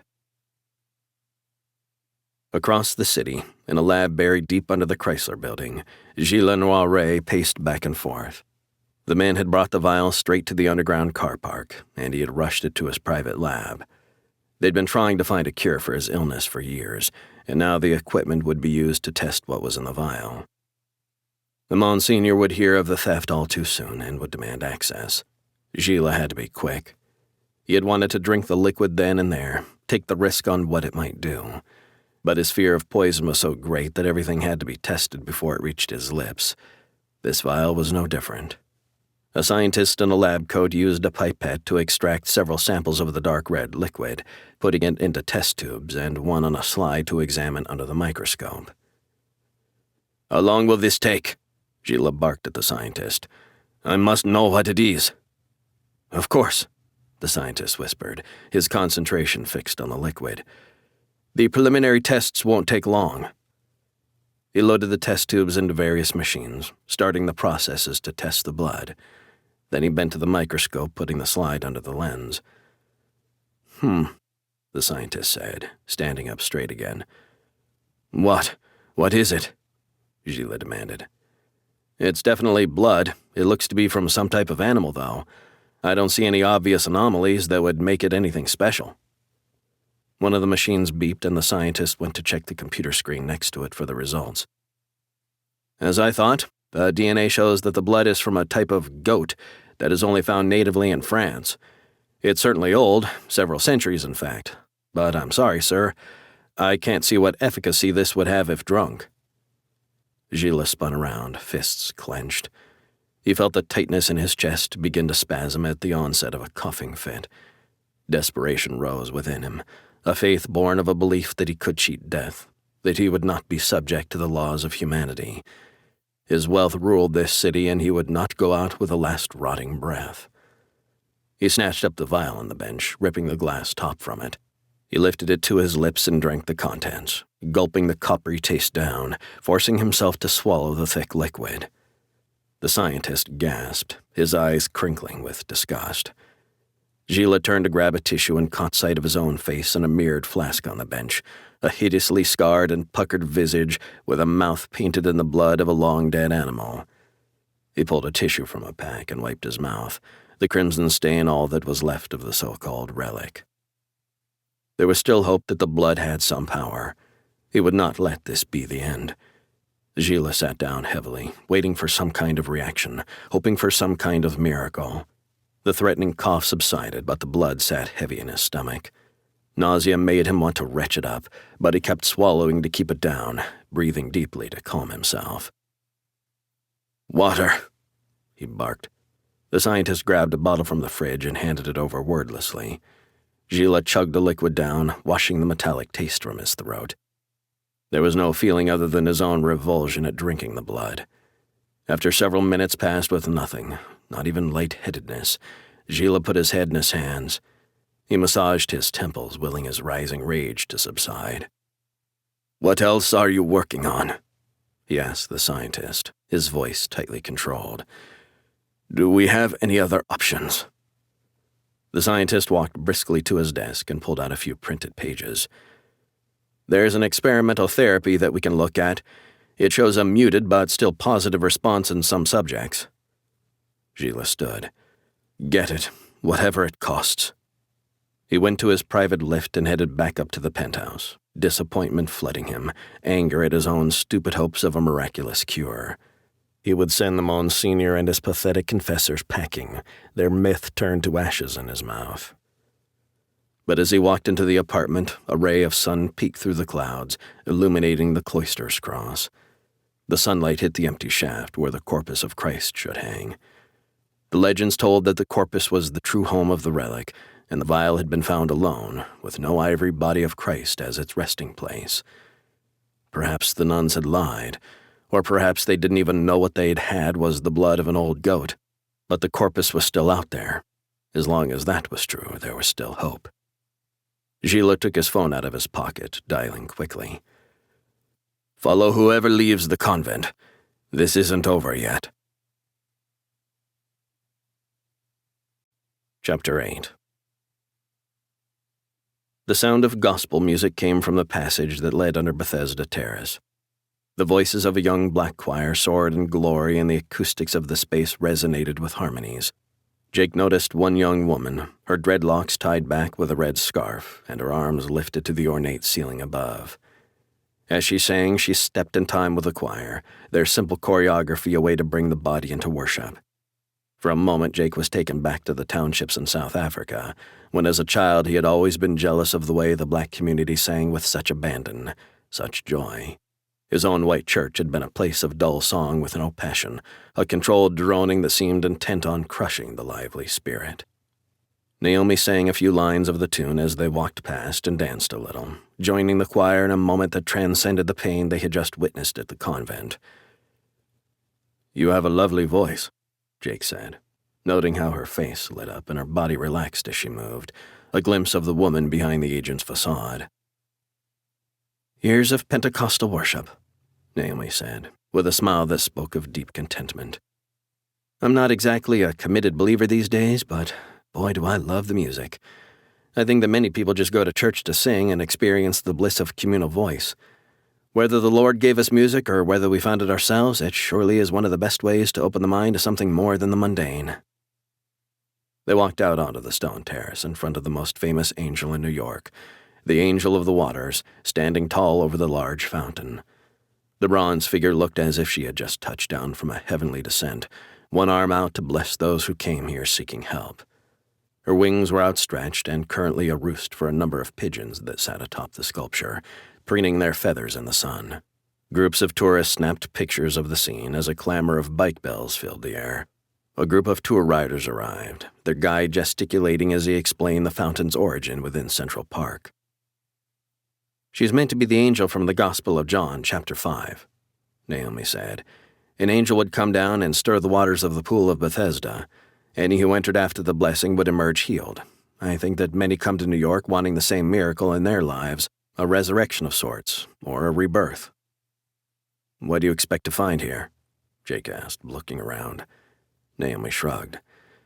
"I'm not so sure, to be honest, but this is the most well-known angel in the city.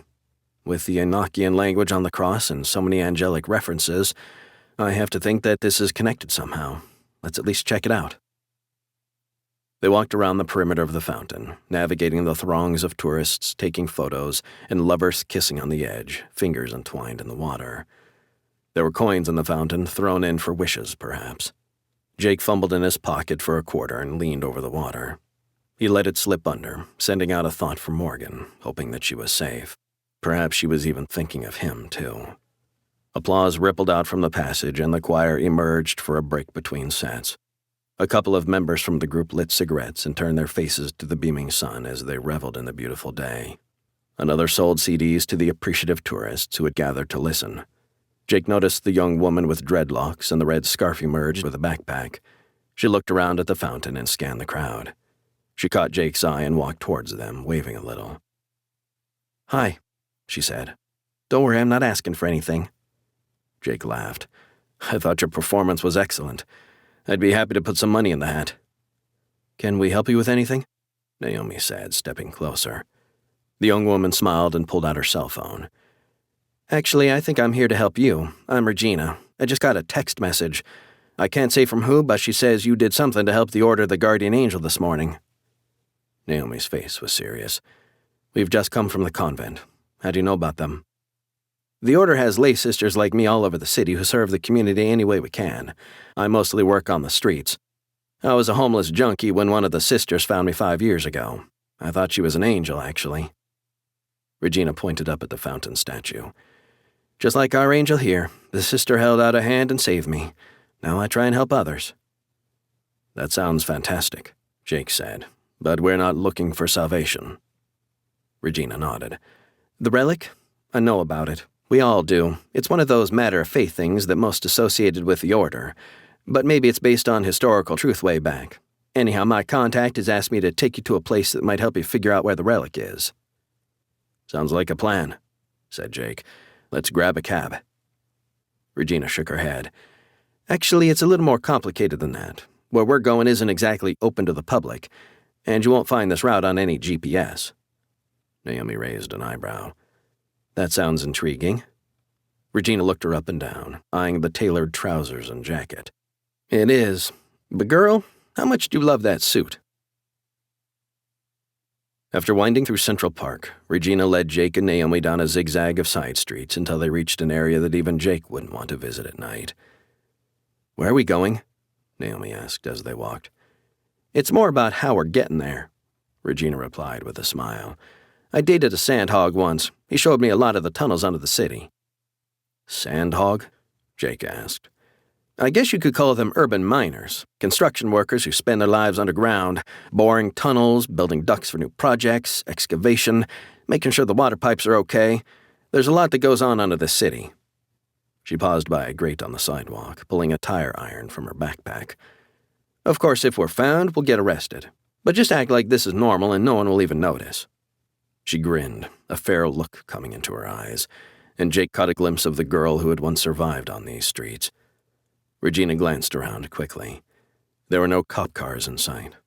With one smooth movement, she wedged the end of the tire iron into the grating and heaved it up. She pulled it sideways to reveal a metal ladder leading down into darkness.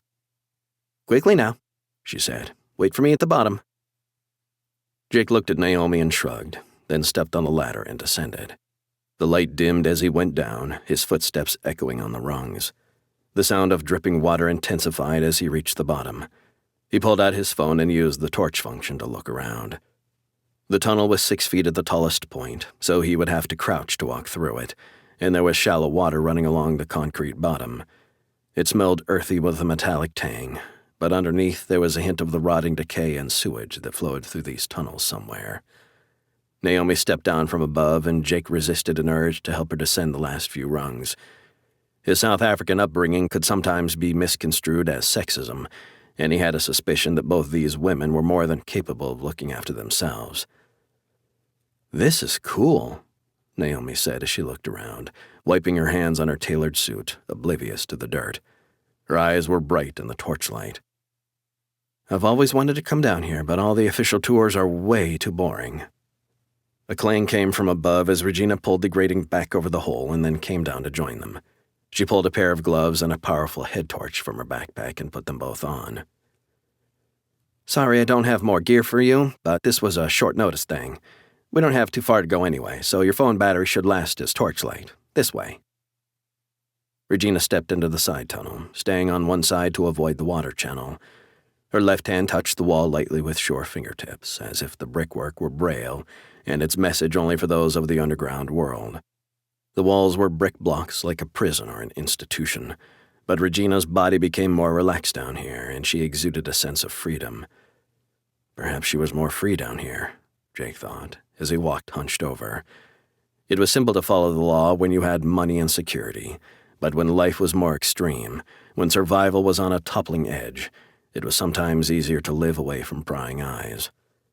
They walked in silence for a few minutes, the sounds of the tunnel becoming more intense, dripping water from the roof above, the burble of the water channel at their feet, the scurrying and scratching of the rats that made their home down here.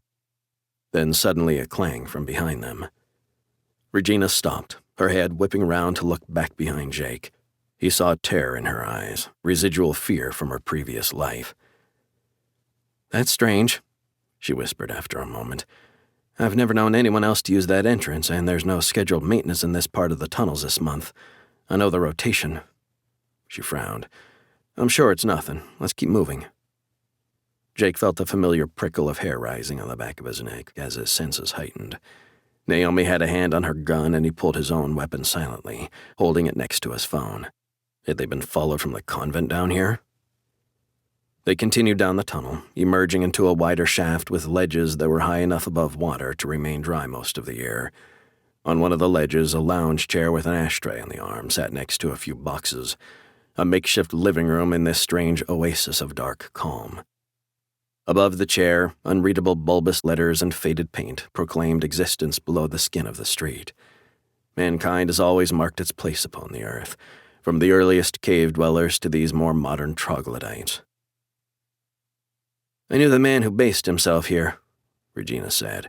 "He was already old when I met him, and older still when someone turned him into the authorities because he was sick. He cried when they took him away to the hospital. I think he wanted to die down here where he felt free. Up above, people tell you what to do, how to behave. I know it's hard to believe, but some people prefer this to the shelters." She paused, looking around. "Down here used to be my home. I knew all the ways to escape in the dark, but most of the predators are up top anyway." Regina took another small tunnel that led off from the large one, twisting and turning until Jake was sure he would never be able to find his way back. In his younger days, he could track through dense bush where all the trees looked the same and still navigate to a waterhole. But here, he shivered. How many skeletons lay forgotten in this warren of tunnels under the city? How many had become lost and died alone, clawing at the walls? They stopped by a manhole with a small square grating on the top. "We've got to go down quite a long way now," Regina said, shining her torch down into the hole below. The entrance is off this access shaft, which, as far as I can tell, hasn't been used since they built the lower tiers of the place. She pulled the tire iron out again and hooked the cover to pull it away. Naomi bent to help. "You still haven't told us where we're going," she said. Regina grinned. "I think you're going to like it when we get there." Chapter 9. Jake found the access shaft a little too tight for comfort. It was a square chimney just wider than a man's shoulders, a small man's shoulders, and he was over 6 feet and broad with it. He concentrated on breathing deeply, focusing on the brickwork in front of him as he mechanically stepped down the ladder after the 2 women. He could hear Naomi and Regina chatting below, the echoes of their laughter filtering up to him. Naomi seemed to find these dark places a natural habitat. Her smart suit forgotten as she had enthusiastically followed Regina down the shaft. If they were being followed, it would be easy to find them with this level of noise. He paused for a moment to reach around his back and check the gun was still safely tucked there before he continued down. After a few more minutes, he found Naomi and Regina standing in an alcove off the main shaft in front of a metal access hatch. "Welcome to the New York Public Library," Regina said with a broad grin. "It has 7 floors of stacks, but the official plans don't show the sub-basement where some of the city's most politically sensitive documents are kept. The treasures and rare manuscripts are above, but down here are the secrets. We'll be entering directly into that area." Jake's mind flashed to the ARKANE vaults, buried deep under Trafalgar Square in central London, way below the transport level and the pipework necessary to run the city. Could those levels be accessed in the same way? It was something to talk to Director Marietti about when he got back to London. "Oh, wow," Naomi said, her eyes shining with excitement. "I've heard rumors of this level, but I've never been able to get in, even with ARKANE access." "What are we looking for here?" Jake asked. "And how does it relate to the relic?" Regina began to turn the wheel on the hatch, opening the lock that held it shut. "The Mother Superior of the Order of the Guardian Angel has always been a prominent figure in the city," she said. "In the background for sure, but influential in her own way. Those who held the position have always written diaries, and those records are locked here in the vault because of the secrets that the Mother Superiors have always kept. My source at the convent said that the last recorded sighting of the original relic was around 1890, so we'll be trying to find the diary from that time." Regina pulled the door, and it swung silently open on oiled hinges. She put her finger on her lips as they stepped inside, motioning them into silence. Directly in front of the door was a huge wooden slab, the back of a giant bookcase or storage unit. Regina inched into the space behind it, while Naomi easily followed, and Jake squeezed along after them. Regina peeked her head around the end. After a moment, she stepped into the room, beckoning for them to emerge. "It's okay," she said. "There's no one here. There never is, actually, and I've been coming here for years. It's always this awesome temperature, keeps you warm in the winter, and there doesn't seem to be any security to worry about. I think they've forgotten about this place. The last documents deposited down here are dated 1972. The vault had a low ceiling and rolling shelves that stretched into darkness ahead of them, creating a sense of intimacy. The sound of their voices was muted by the stacks of paper, books and documents that lay filed on the shelving. The place smelled of age and knowledge, crumbling into dust, for life was a constant fight against entropy, the degeneration of all things. It looked like some of the archives here had already succumbed. Jake thought of Martin Klein's database back in London and how much his friend would love to get hold of what was in this vault. It could be a possibility later, but for now Jake walked to the first shelf and scanned the contents, written in spidery handwriting on an index card taped to the end. "Do you have any sense where the diaries might be?" Jake asked. "We don't have time to go through the whole vault." "Of course," Regina said. "I searched for them after I became part of the sisterhood." She walked down the narrow aisle, Naomi and Jake following behind until they reached a particular aisle. Regina pulled a cord to turn on the light in the stack. The illumination was dim, but it was better than their torches. She turned the handle to open up the rolling stack, revealing a row of identical black books standing upon the shelves, each one with a date etched in gold on the spine. Year upon year of diaries, each one an inch thick. Jake raised an eyebrow. "This could be a problem. We just need to narrow down the date range," Naomi said, trailing her fingers along the spines as she scanned the dates. As much as I'd love to sit and read these earlier tomes, we should start with the year the relic was seen and go from there. We'll scan for mentions of it and hope the Mother Superior wrote about it." She pulled the book from 1890 off the shelf, and a cloud of dust lifted into the air. "You take this one, Jake." She handed it to him, coughing as the dust settled on her skin and clothes. Regina pulled down the next one in the series. "I'll look at this one." Naomi took the following year, and they all sat on the floor, books on their laps. The sound of pages turning was soon the only thing that could be heard, their breathing more rhythmic as they settled into the search. Jake's diary was a monotonous account of life in the convent, with lists of ailments amongst the nuns, accounting notes and snippets of information on visitors. Page after page of this made his attention wander as the minutes ticked by. He glanced up at Naomi, who leaned against the stack behind her, dark eyes fixed on the page, her slim fingers gently laid on the ivory paper. She was attractive above ground in her bureaucrat's suit and perfect hair, but she was stunning down here, covered in the dust and dirt of adventure. She looked up and caught his gaze, a smile playing around her full lips. "Found anything?" she said, her voice soft. "Convent admin mainly," Jake replied. "You?" "This could be interesting. The Mother Superior has started to visit an asylum, and she speaks of women there needing divine protection. It's located—" Her words were cut off as a dull clang came from the end of the vault, back where the access hatch led to the shaft. "Get back," Jake whispered, rising quickly and pulling his weapon. Pushing Regina to the back of the rolling stack, he peered around the end of the row, Naomi right next to him, her weapon drawn. Jake's pulse raced as he considered their options. This was the worst environment for a gunfight. There was no other exit they could use, and from what Regina had said, they would not be heard even if the place was burning down. He glanced around at the paper surrounding them, and this place would burn indeed. For a moment there was silence, then the unmistakable noise of a heavy object landing in the aisle near them, and a grenade rolled into view. There was no smell and no visible smoke, but a hissing noise betrayed the leaking gas. Jake didn't hesitate. He yanked off his jacket and threw it over the grenade, dampening the gas down, but he knew it wouldn't hold the chemical for long. "Get to the end as far away as you can," he said. "Run now." He sprinted in the opposite direction, back towards the hatch they had come through, where whoever had thrown the grenade must surely be. As he reached the back of the bookcase, he looked round the corner quickly. He saw the back of a man's blue jacket and one leg as he stepped into the hatch. Jake drew his gun and took a shot, knowing he wouldn't be able to get through fast enough. The man grunted but pulled through, the shot catching only his jacket. Jake squeezed into the space, fighting to get to the door, but as he reached it, he heard the unmistakable sound of the wheel lock being spun into place. He pounded on the metal. "You coward!" he shouted. "Come in here and face me in person!" He banged the door one last time and then swore, a torrent of Afrikaans that wasn't fit for translation. He squeezed back through the gap and into the vault again. Covering his mouth with his shirt sleeve, he crouched low to the floor and crawled back towards the stacks, beginning to feel the edges of his vision go dim. It made Jake angry to think he might die like a librarian instead of a warrior, not the way he had planned to go out at all. "Back here, Jake," Naomi called. The two women had crawled right to the back of the corridor, as far as they could get from the source of the smoke. Regina lay with her head in Naomi's lap, her eyes closed, her breathing shallow.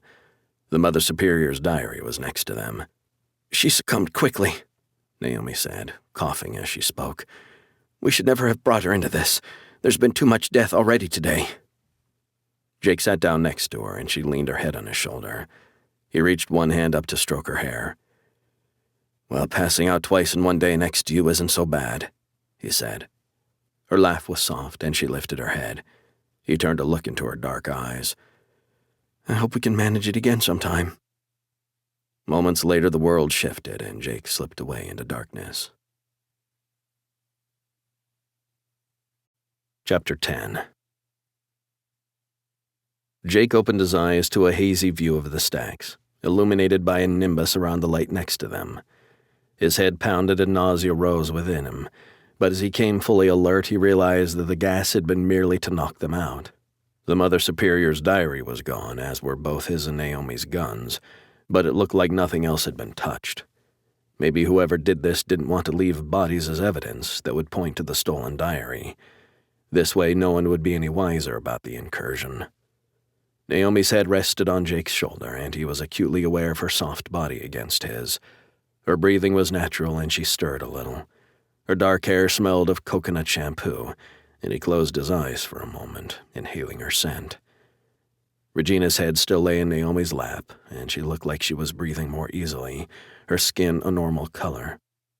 Jake reached down to check her pulse, relieved to find it steady and strong. He shook Naomi's shoulder gently. "Hey, wake up," he said softly. "You okay?" She sighed and lifted her head, taking a deep breath as she focused on the vault and rubbed her eyes. "Regina," she said, bending to the young woman in concern. "She'll be all right in a minute," Jake said. "It looks like we were only drugged for the short term while they took the diary. We'll make sure she gets some help when we get out of here." Naomi looked at him with a dawning smile. "That must mean that the book really does hold the location of the relic, and I think I read about it before the gas attack. I know where we need to go next." "You can take the boat out into the Sound, but just don't land on any of the islands," the skipper said as Jake signed the paperwork. "It's illegal and they're really strict about it. You don't want to cross the corrections department, believe me." "We just want to do a little sightseeing," Jake said. "Maybe some night fishing later on." The skipper frowned. "Not really the weather for it, but hey, it's your call. The insurance is all in order." He stamped the documents and filed them quickly, locking away the cash Jake had provided. There were a couple of extra $100 notes in the pile after his questioning glances at their dusty and dirty clothes, evidence of the underground excursion. After Regina had roused from the drugged sleep, they traced their way back through the tunnels and left her at the ER, where she assured them she would be fine. Then Jake and Naomi continued the hunt alone. They had 2 backpacks now, delivered at short notice by an ARKANE agent from the central office. Their weapons and torches had been replaced, just in case, but they still wore the clothes from the day's adventure. Together they headed out for the dock, the skipper leading the way. He showed Jake the controls of the boat, explained the safety features, and wished them a good evening. Naomi helped cast off, and they set out north from City Island toward Chimney Sweeps and the Blouses, where there was apparently some good fishing. As soon as they were far enough away, Jake turned the boat east toward Hart Island. The throb of the engine through his feet and the movement of the ocean made him smile. Being out here in the wind was far preferable to the dark tunnels beneath the city. He took a deep breath of the salty air. Naomi sat at the bow, her dark hair tied back with a few strands caught by the breeze. "Some call it the Island of the Outcasts," she said, her voice wistful as they caught sight of the shoreline ahead. "It was originally a prisoner of war camp for Confederate soldiers. It's functioned as a juvenile prison workhouse, a quarantine camp for yellow fever, a missile base, a hospital for tuberculosis patients, and, of course, a lunatic asylum." "And now?"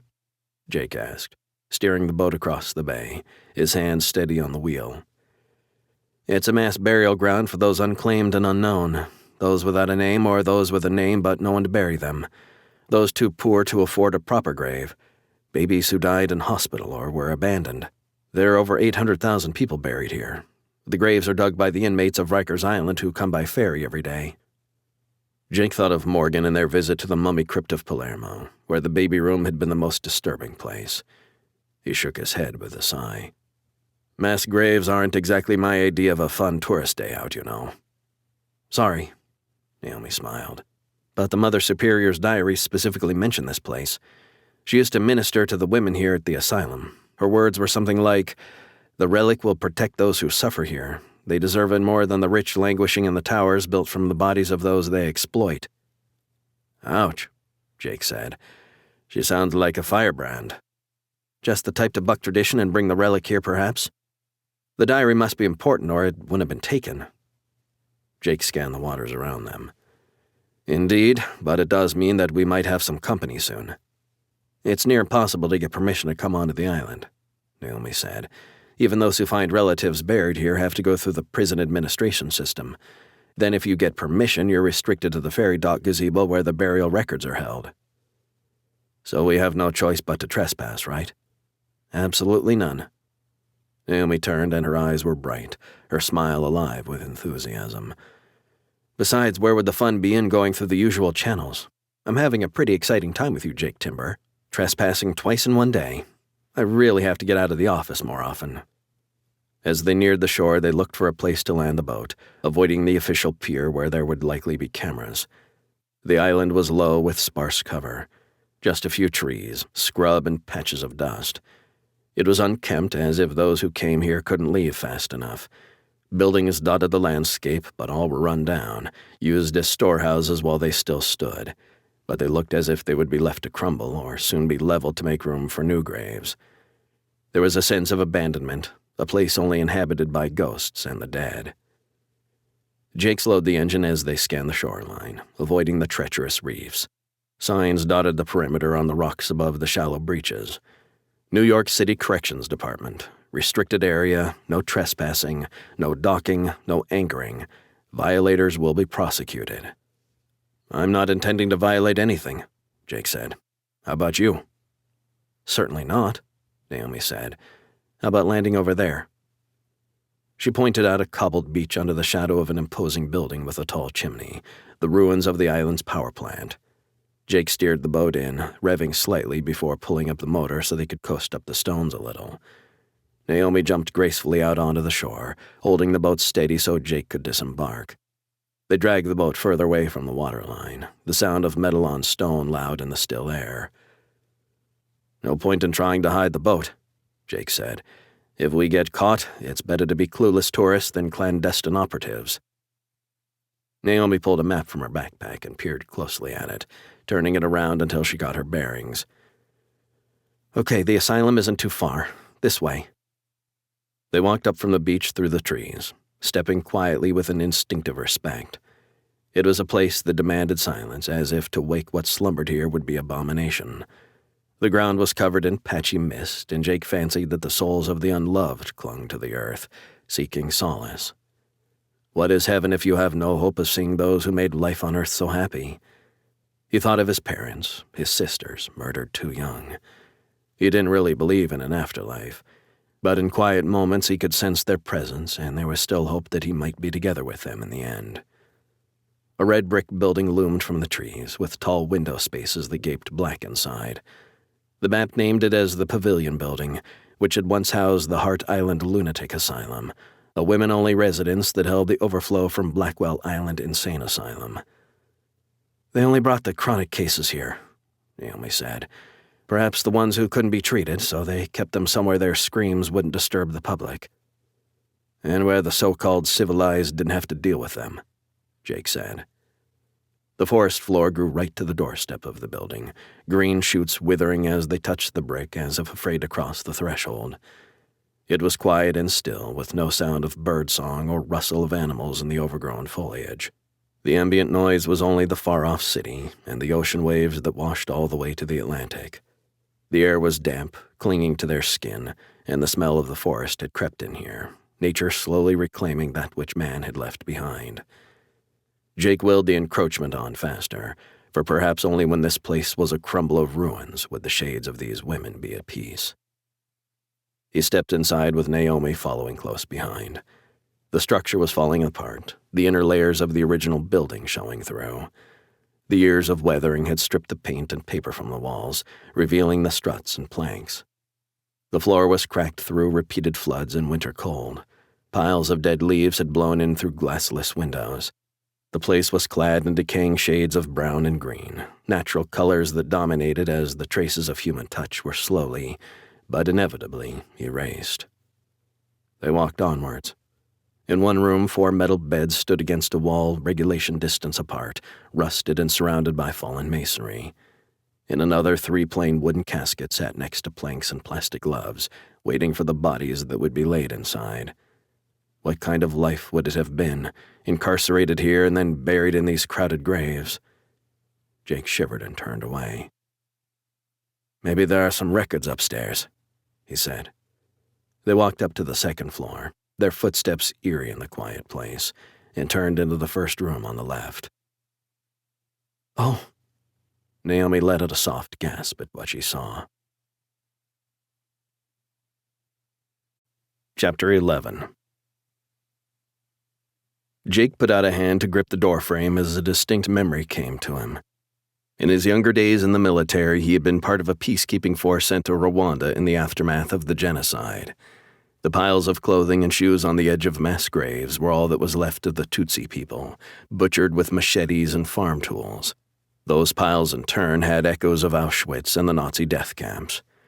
In this room, the floor deep with shoes that seemed to have no owner. Whatever the color of a person's skin, it seemed that humanity would always seek to destroy those viewed as other. "Are you okay?" Naomi's voice broke through Jake's reverie. He let out a deep breath. "Yes, sorry.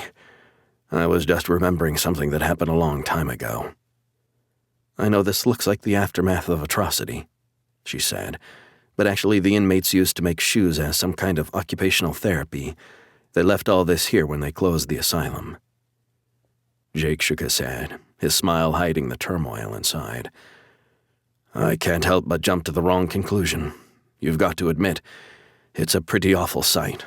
Somehow more disturbing than a load of bodies. But it looks like there's nothing up here. Let's check outside before it gets too dark." They walked around the perimeter between the wards to the west and came upon a burial pit lying open like a dark maw in the earth. "Some bodies have apparently been disinterred," Naomi said. "If they can be identified by relatives, they can be reburied somewhere easier to visit." Jake peered down into the hole, the edges of plain wooden coffins visible under a thin layer of earth, each marked with a scrawled number in black ink. "Burn me," he said. "I want none of this lying beneath the earth business. The idea of bodily resurrection has always freaked me out." Naomi giggled. "A little too much like the living dead for my liking, too.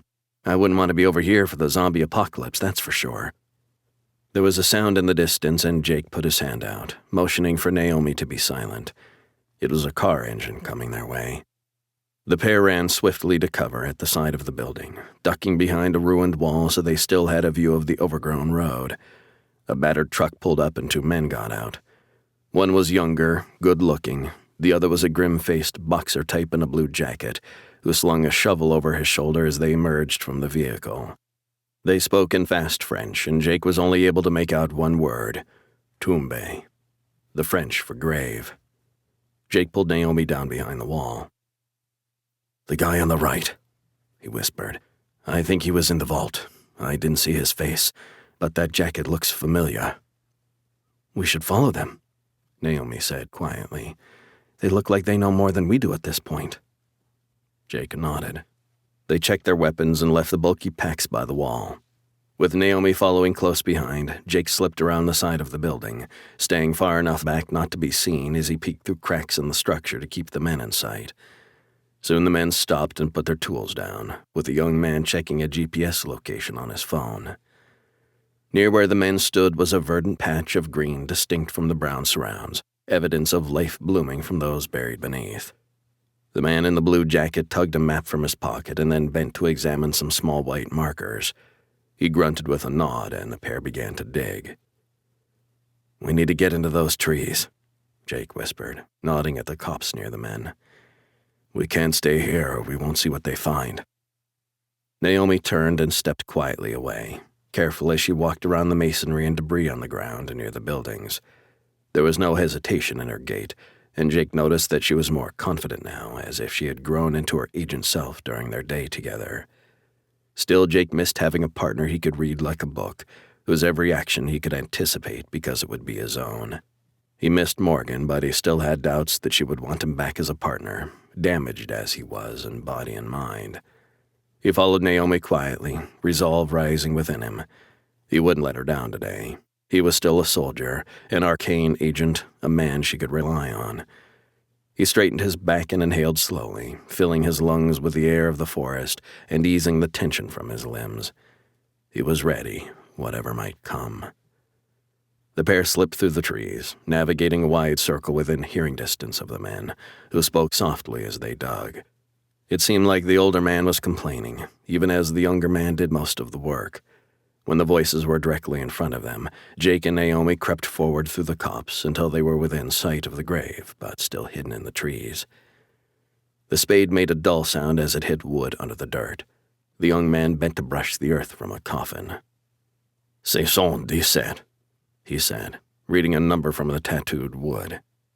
"C'est ici," the older man replied with a half-smile. "Bon travail, Mark." He pulled out a smartphone and dialed a number, spoke a few words, then held the phone up to witness the find. "Crazy," the man said. "Dig." Jake turned to Naomi and signaled for her to wait. Her eyes were shining, her weapon held in unwavering hands. He could see her chest rise and fall quickly, her breathing elevated. He would need to depend on her, but ideally he didn't want bloodshed again today. Not here on this island of so many dead. The younger man, Mark, shoveled the earth off the top of the coffin and stood looking down at it, his features disturbed. "Ouvri," the older man said, holding the phone up at an angle so the view was down into the grave. Mark let out a torrent of French, clearly unwilling to open the coffin beneath. The older man leaned forward and cuffed him hard around the back of the head, a blow that was a promise of more. Mark raised the spade he held in a moment of rage, but stopped as he looked at the smartphone in the man's hand, his eyes darting to the older man. After a moment, he lowered the spade and took a deep breath. He crossed himself and bent again to the coffin, levering the plywood slats from the top, breaking them open. His face contorted with disgust at his own actions. "Rigardi," Mark said, straightening, his eyes wide. Jake held his hand up to Naomi, signaling her to be ready to move. The older man bent forward to look into the grave, his attention fully fixed on what was below, his arm held out straight with the smartphone. Jake burst from the bushes, his gun trained on the older man. "Don't move," he said, his tone ice-cold with quiet authority. The two men looked up. Jake saw the older man's eyes narrow, his body twist a little as he threw the phone at Jake and reached for his gun. Jake didn't hesitate. He shot the man in the leg. The man grunted and his body spun round. Naomi stepped quickly from the trees near the wounded man, her gun held out. She kicked his weapon away, her gun trained on his head. "Let's all just keep calm," Jake said, a little amazed that they had managed this with so little bloodshed. Then it all went to hell. Chapter 12.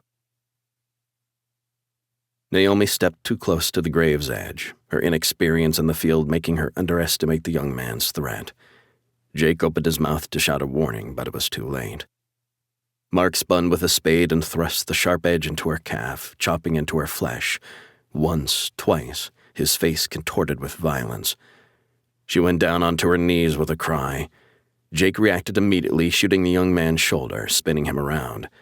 As he reared back up, spade raised for another blow, Jake shot him again in the chest. His body dropped into the grave. The older man took advantage of the diversion and grabbed for Naomi's gun, bellowing in French, his growls those of a rabid animal. As she dodged his reach, he swung the other meaty fist, connecting with her jaw. She fell back onto the ground, collapsing with a cry as he wrestled with her for the gun. As Jake swung his own weapon on the pair, Naomi bucked her hips and rolled into his line of fire, her back momentarily obscuring the man. Jake swore and ran closer, trying to get a better angle. Then a gunshot rang out, and the pair went still. The metallic smell of gunfire and blood pervaded the clearing. For a second, Jake thought Naomi must have been hit. With no field experience, she would only have fired on the range before. But then she rolled away from the older man, her face and hands and clothes splattered with gore from the close-range headshot. Naomi clutched at her gun, her hand shaking as she held the weapon out towards the dead man, as if waiting for him to rise. She moaned a little, her eyes open and staring as shock held her rigid. The wounds in her leg were bleeding, crimson, jagged slices through her trouser suit and skin. "It's okay now," Jake said, jumping quickly into the grave to check Mark's body for a pulse. The last thing they needed was retribution from the grave. But the man was dead. "You're okay now, just breathe." He climbed back out and went to Naomi, taking the gun from her hand and laying it beside them. He pulled her into his arms and held her shaking body. "Shh," he whispered, remembering his own first kill, a rebel militia gunman. It was a long time ago now, back in South Africa when he had first joined the military. There had been so many since then, but he still felt the stain of every one, even if he never knew their names. If it was death by 1,000 cuts to his soul, he still had time to pay. After a moment, Naomi wrenched her body from his, turning onto her knees beside him. She vomited, retching as she heaved up everything inside. Jake stroked her hair gently. "I know how it feels," he said. "The first kill changes things, but your reaction means you're completely normal, believe me." Naomi spat and wiped her mouth on her sleeve. "They told us about this in the ARKANE Academy," she said, "but we all laughed it off. You think somehow you won't ever need to fire a weapon or to kill with one, especially as a linguist." She exhaled and leaned her head back to look at the sky. "But I could see from his eyes that he would have finished me if he got the gun, Jake. It was him or me." "I know, and you need to remember that if you wake in the night thinking about it." He bent to examine her leg. "Right now you need medical attention and a tetanus shot." "It'll be fine," Naomi said, but she flinched as he touched her. "No, it won't be," Jake said. "Take it from me. I know about injury, and this is the only body you have. We also need someone to come and deal with the dead here. What's the protocol for your office on cleanup?" "I just have to make a call," Naomi said. "I haven't had to make this particular one before. It's a day of firsts, for sure. Gunshots carry across water, so chances are we'll have the corrections department here to arrest us in no time." He looked over at the grave. "But let's check this out first. Are you okay? Can you walk?" Naomi nodded, rising to her feet, weight on her good leg. "I'll survive." She walked to the edge of the grave. "We need to get him out first." Jake smiled. She was tougher than he gave her credit for. Together they bent and grabbed the younger man under his arms, lifting the body from the grave and laying it by the side. The man had levered open the top section before they emerged from the trees, and the upper half of a skeleton lay revealed against the cheap wood. There were two things in the grave with it. A large metal cross lay around the bones of the neck, and an oilskin packet rested between its ribs, as if it had once settled on top of the body but had sunk as the corpse rotted away. Jake stepped down carefully onto the half of the coffin that was still covered, reached down and lifted the package away from the remains. Despite the bones, the grave smelled only of earth. For a moment, Jake felt a sense of peace. This woman had died fulfilling her mission in life, helping those in true need and giving them a protection she believed worthy of them. He only hoped they could honor her memory now. He handed the package up to Naomi and climbed back out of the grave. She unwrapped the oilskin to reveal an ivory figurine of Christ crucified, the patina similar to the Cloisters Cross they had seen this morning. "The corpus," Naomi said. "It's beautiful." She looked up at Jake. "But should we take it from the island if she believed it would protect those here?" "The dead don't need a relic to save them," Jake replied. "The Mother Superior brought it here for the mad, but they aren't here anymore. I think the Sisters of the Guardian Angel carry on her work, so they should have it back." Naomi nodded and handed the figurine to him. He bent closer to look at the finely carved detail, the etching of agony on the face of the Savior. "You need to make that call now," he said, "and we need a helicopter back to Manhattan. I also think we should take the corpus back to ARKANE before we return it to the convent." Naomi nodded and pulled a phone from her jacket pocket. She turned away as she spoke to the Central ARKANE dispatch. Jake smiled at the new confidence in her voice. It had been quite a day. He weighed the corpus in his hand as Naomi turned back, her phone call over. "It feels heavier than I would expect from something so fragile," he said. Naomi bent closer. The museum exhibition suggested that some corpus icons had a cavity for a relic inside. Some piece of a saint's body, a sliver of bone, a nail from the cross, or a holy thorn. Jake turned the corpus and looked on the end of the carving where Christ's feet were hammered together on a block. He could just make out the edges of a plug in a slightly different shade of ivory. "Do you have a nail file by any chance?" he asked. "Seriously?" Naomi's look was daggers. "Just because I'm a girl I get to carry the nail file?" Jake blushed a little and she laughed. Actually, I do have one in my pack." Jake jogged away and returned quickly with their 2 packs.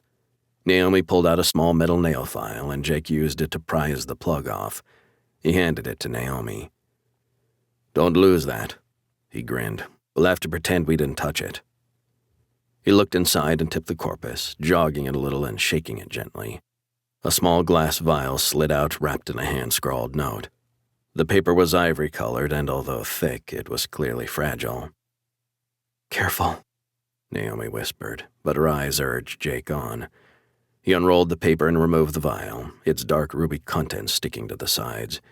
He read from the note. "New Amsterdam was built on the bones of slaves, but its wealth was guaranteed by the dark angel who lies bound in darkness. This blood was given for the buttonwood man who promised to honor its release. The one who drinks must choose its fate." Naomi said. "Not particularly helpful, is it? New Amsterdam was a 17th century colony on the tip of Manhattan Island, and the Dutch West Indies Company began the import of slaves to this area as laborers. I'm not sure about the rest of it." Jake held the vial up to the fading light.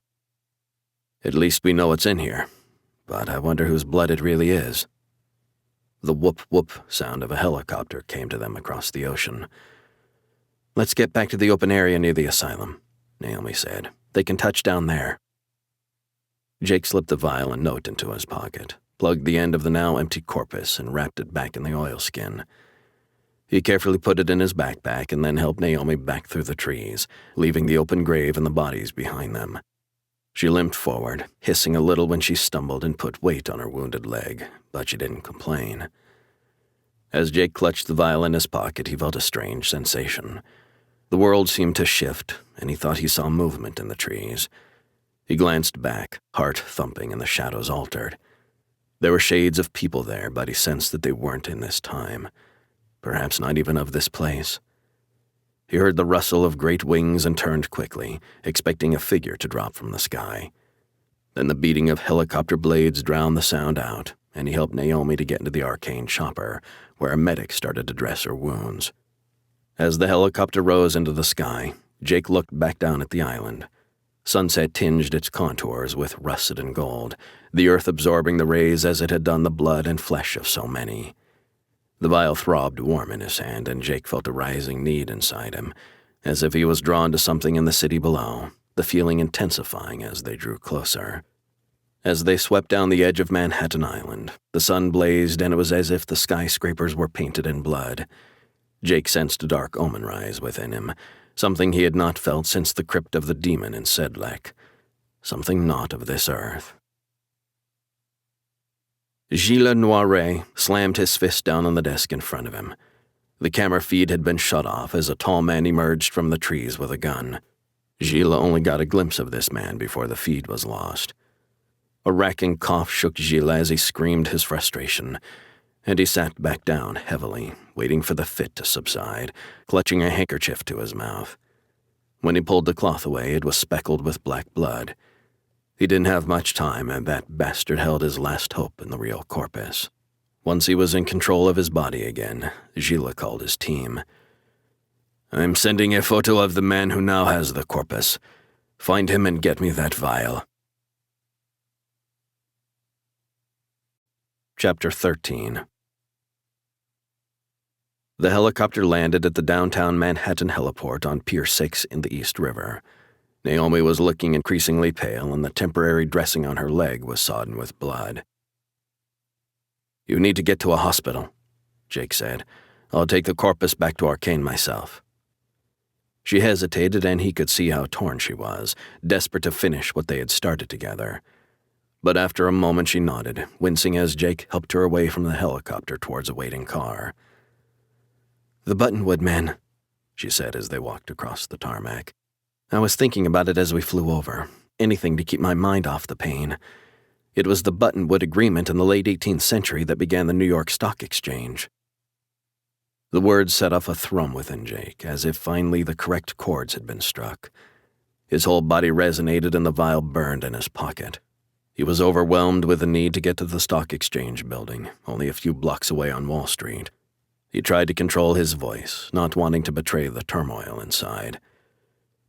"I'll check it out," he said. "Call me when you know anything." Naomi climbed into the ARKANE car waiting at the curb. Jake nodded as she pulled the door shut, waving as she turned to look behind, her eyes betraying a mixture of frustration and relief. Jake began the walk up to Wall Street, the throb of the vial in his pocket getting stronger as he strode away from the heliport towards the ferry terminal and then up Broadway. If he had been a new agent, perhaps he would have taken the vial straight to the lab, spooked by its unusual properties. But in his time at ARKANE, he had seen some strange things, and curiosity now overcame doubt. After the demon in the Sedlec crypt and his days in the darkness of coma, the edges of the world had blurred, and he was more willing to consider the supernatural. He had learned that what many saw as fantasy was sometimes more real than the physical world, and truth often wore a veil. There were depths to the world that few perceived because humanity primarily trusted in the physical senses. But now that he knew there was more, Jake trusted that whatever was in the vial would lead him on. He clutched it in his hand and felt a craving, a taste in his mouth like hunger. He didn't know what for, but he felt drawn forward, north towards Wall Street. The streets were crowded and Jake dodged the slow-moving tourists as he walked at the fast pace of native New Yorkers. As he traveled, he became aware of unusual figures on the sidewalk around him, shades of the past weaving with the present. Figures dressed in clothing from another era, vehicles that were long past vintage, and in a brief glimpse around the corner of a building, he saw ancient forest encroaching on the city streets. A realm with no people, a past too far back even for this great city. Jake experienced a sense of vertigo as he witnessed these things, his mind unsure how to process them. He pulled his hand away from the vial in his pocket, and for a moment the world was normal again. Yet he craved to touch it again, like the edges of an addiction he knew could destroy him. Then ahead, Jake saw a face in the crowd, a man with rough features staring at him. The man's eyes narrowed as he spotted his prey, and he spoke quickly into his cell phone. Jake ducked into a side street, ran down a block and zigzagged northeast, away from the main Broadway drag. He should have known that those who wanted the corpus would be after him. He felt for the vial in his pocket. Did they know about the blood inside? He should run for ARKANE, get in a cab and hide in the labs beneath the UN. The technicians there could work out what was in the vial and the mystery would be solved. He could go home to London. But he felt drawn onwards, unable to resist the sensation. It was like a clock ticking down to a climax, the timer seconds away from detonation. Urgency spurred him onwards. Jake continued north, walking swiftly, eyes forward like a local. At the back of Trinity Church, he cut along Rector Street, emerged again on Broadway, and then crossed over to Wall Street and then Broad Street. Tourists lined up near the security rails to gaze up at the grand entrance to the New York Stock Exchange. He joined the back of a tour group from the Wall Street Experience as the guide launched into his spiel. The classical facade of the building is topped with a triangular pediment. The guide pointed up to the top of the building before them. It may surprise you to know that the sculpted figure in the middle represents integrity. She stretches her arms out to protect the works of man beside her, science, industry, and agriculture. He gave a wry smile. Of course, we've all lived through the financial crisis of 2008, so I'm sure you all understand what integrity means these days. Jake tuned out the man's spiel and clutched the vial in his pocket, trying to understand what he should do next. He was drawn to this building, but there was no way of getting inside the stock exchange without immense security protocols. ARKANE could arrange access, but he felt sure there was no time now. These barriers were the closest he could get. Suddenly he felt a prickle in the back of his neck, a heightened sense of being watched. Jake turned to survey the area, picking out 1, 2, no 3 watchers, their eyes fixed on him. They began to walk toward him, fanning out to prevent his escape in any direction. He was hemmed in. Jake calculated the distance to the doors of the stock exchange building. If he jumped the barrier and ran for it, chances are he would be shot by security wary of a terrorist attack. If he waited here, these men would surround him within a minute. He clutched the vial in his hand, feeling it pulse in time with his heartbeat. He could taste blood in his mouth. The thought electrified him. These men didn't want the corpus. They wanted what was inside. Time and space are nothing for those who stand beyond. The strange words from the book of John Dee rang through his mind. Was this truly a relic that could reveal the supernatural realm? That could give a bargaining power to the one who drank. Jake's rational mind chastised the ridiculous idea as the ravings of a man who had finally broken and should leave behind this agent life. But part of him thrilled at the thought, the audacity of faith that there might be more than this. He looked around at the faces of the tourists who had come to worship at the Temple of Mammon, their disapproval of what went on in these hallowed halls hiding a desire to be just like those within. Behind them he could see more figures, as the moment flicked in and out of history before his eyes. Above the hubbub of the street, he thought he could hear the beat of giant wings. The men stepped closer, hands in their jacket pockets, clearly concealing weapons. Jake had seconds before they were on him. He pulled the vial from his pocket and took the stopper from the lid. Jake had expected the metallic scent of blood, but all he could smell was the chill stone of a cave beneath the earth. His heart beat faster, a hammering in his chest as he approached a fulcrum of time, a tipping point that would take him into the unknown. He was sure of one thing: this blood, whatever it was, could not fall into the hands of these confessors. But what would drinking it do to him? Jake felt reckless in that moment. He remembered lying in a coma, the warmth of a black blanket over his mind, a detachment from the world. He was no longer afraid of dying. In truth, part of him longed for the end of it all. As the men closed in around him, the vial pulsed in his hand. Jake lifted it to his lips, tipping his head back to gulp the warm liquid, his throat burning as it went down. Chapter 14. The liquid seemed to set his body on fire, and for a moment Jake thought he would be consumed by an inner flame. Then the world shifted and shimmered. The people around him faded and the noise of the world dulled. It was as if he stepped through a waterfall into a world beyond, into the cave he had smelled in the vial. No, not a cave. It was a crypt, somewhere hewn deep in the rock under Manhattan, and in the darkness he could feel something. Jake heard the whisper of wings and the flutter of breath before he saw it. The chamber was vast and dark, his footsteps a faint echo as he walked towards the sound.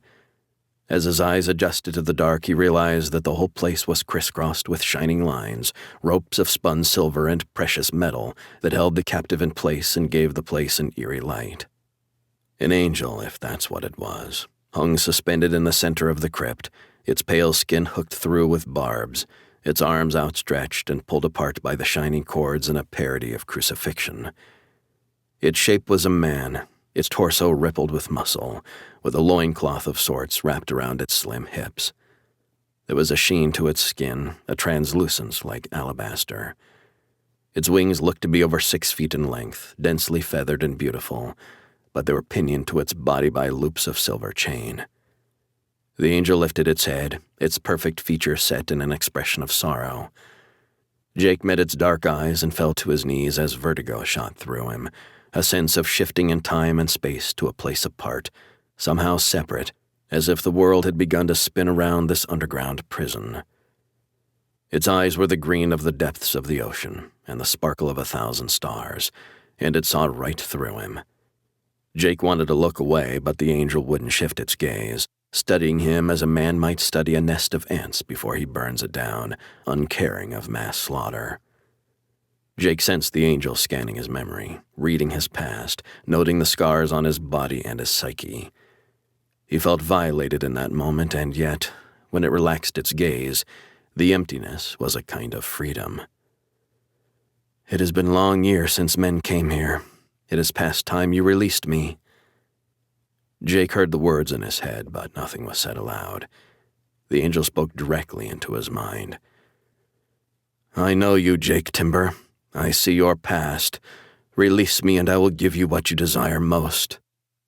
Images of his murdered family surfaced in Jake's mind, his father and mother holding out their hands to him, smiling as they welcomed him home.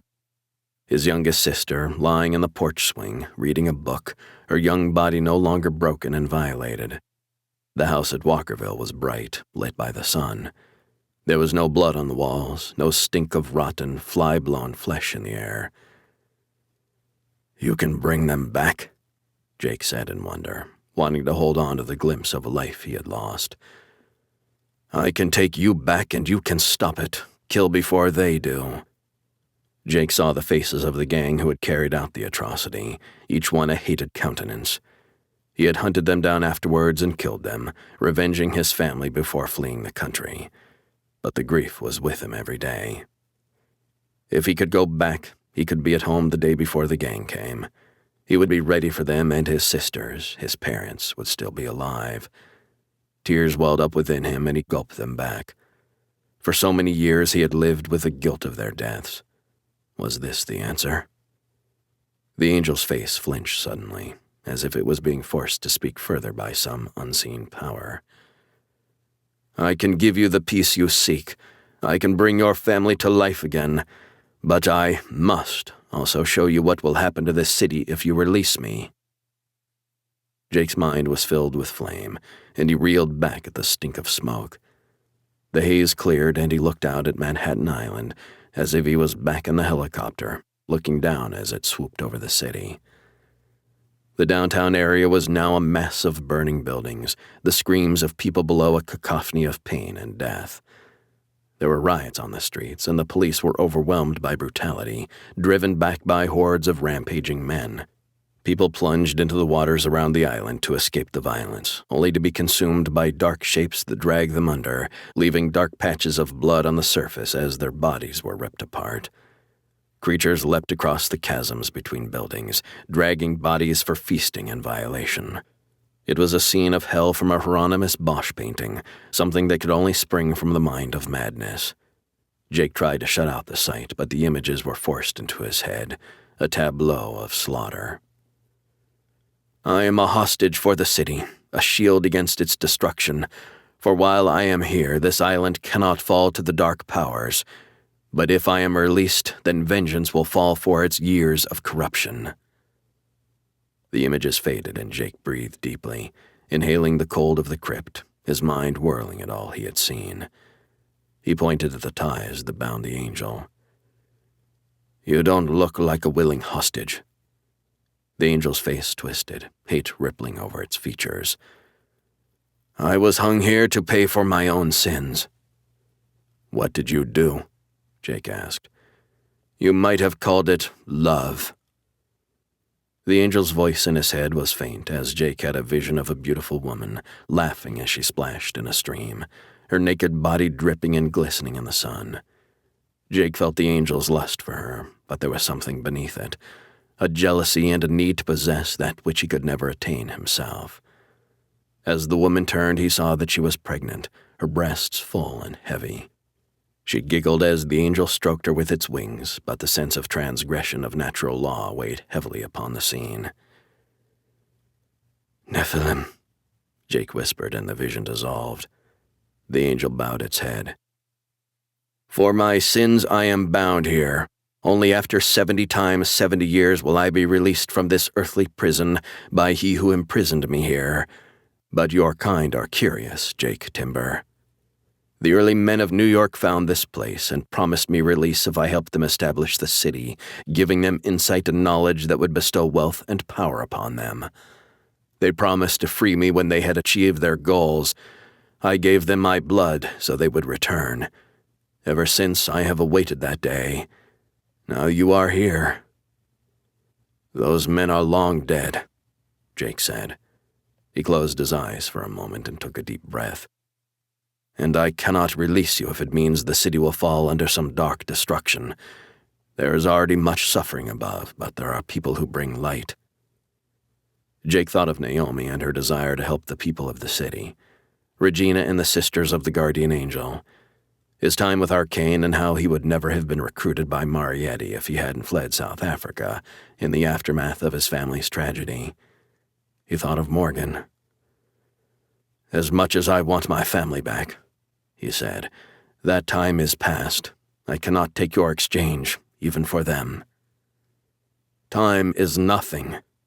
The angel's features twisted in anguish. Then your many years and change should pass quickly, Jake said in a soft voice. Then you must return above. I will let you go if you take another vial of my blood, for then another can make a choice as you have done for the next generation." Jake hesitated, knowing that others would choose differently, that to take the vial back up would put the city under threat. "You have no choice if you want to return to your life. Approach and bring the vial." Jake stepped through the maze of silver cords, twisting and turning to avoid touching them. As he drew closer, he could see the muscle tone under its skin, a deeply masculine beauty of sculpted marble. This angel was a warrior, and surely no man could stand against it, or others like it, if it was free. "Yes, there are more of my kind, but we are not so concerned with your lives. Don't worry, Jake Timber. You have enough of your own troubles ahead." Jake inched closer until he was standing directly before the angel, looking up into its terrible beauty. "You see my future?" "Of course, time is nothing. Release me and I will tell you. Use the knife below and cut the ties that bind me." Its green eyes burned like a fire of emerald, and for a moment Jake was hypnotized by their promise. He bent and picked up the silver knife that lay on the ground beneath the angel. Its handle was bright, reflecting the light from the cords and the glow of the angel's body. He shook his head, breaking the gaze. "I'm sorry, I can't." The angel nodded. "Then use the knife and catch my blood in the vial. Then I will release you." Jake held the vial up and used the knife to cut into the angel's side, where the lance that pierced Christ would have slipped in. Blood welled from the wound, and Jake caught the first few drops in the vial before stopping the lid once more. As he watched, the cut closed and the angel's skin was whole and unblemished again. There was a pitcher with water on the floor next to a wooden drinking cup. A simple torture, since it would be forever out of the angel's reach.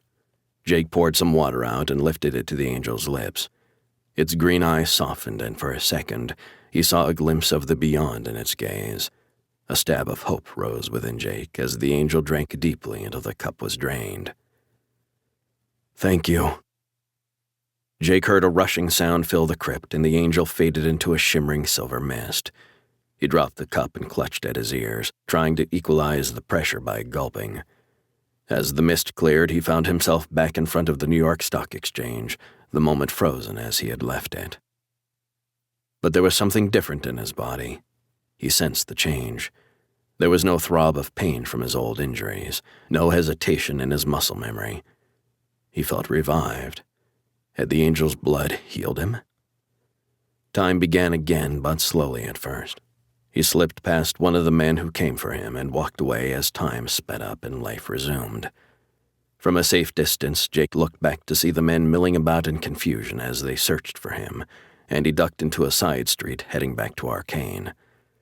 The vial of angel's blood in his pocket was cold now, with no sense of power.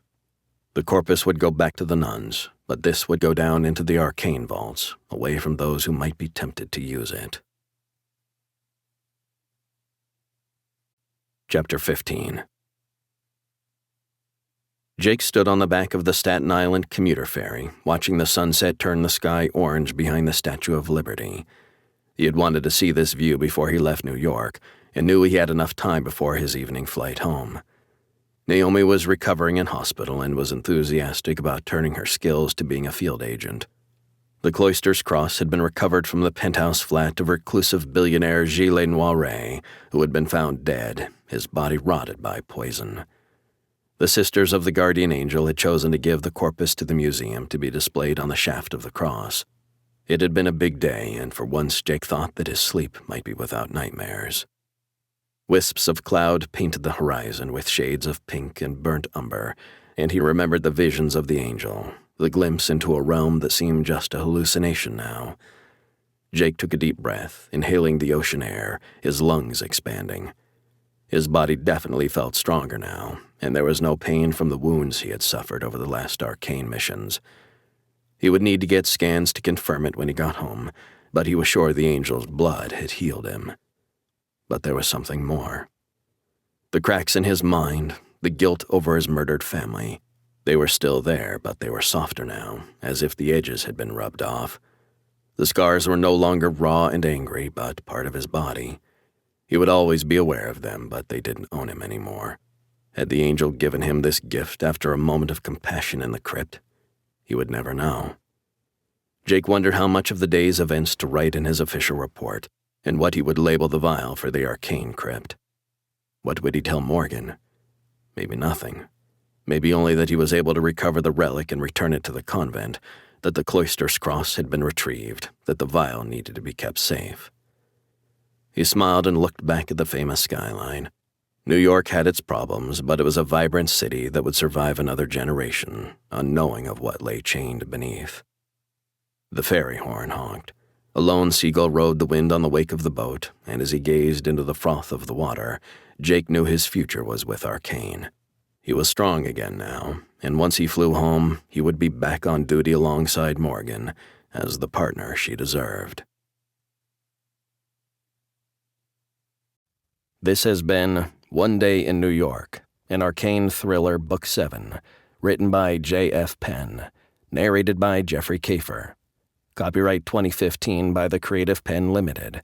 Production copyright 2015 by the Creative Penn Limited.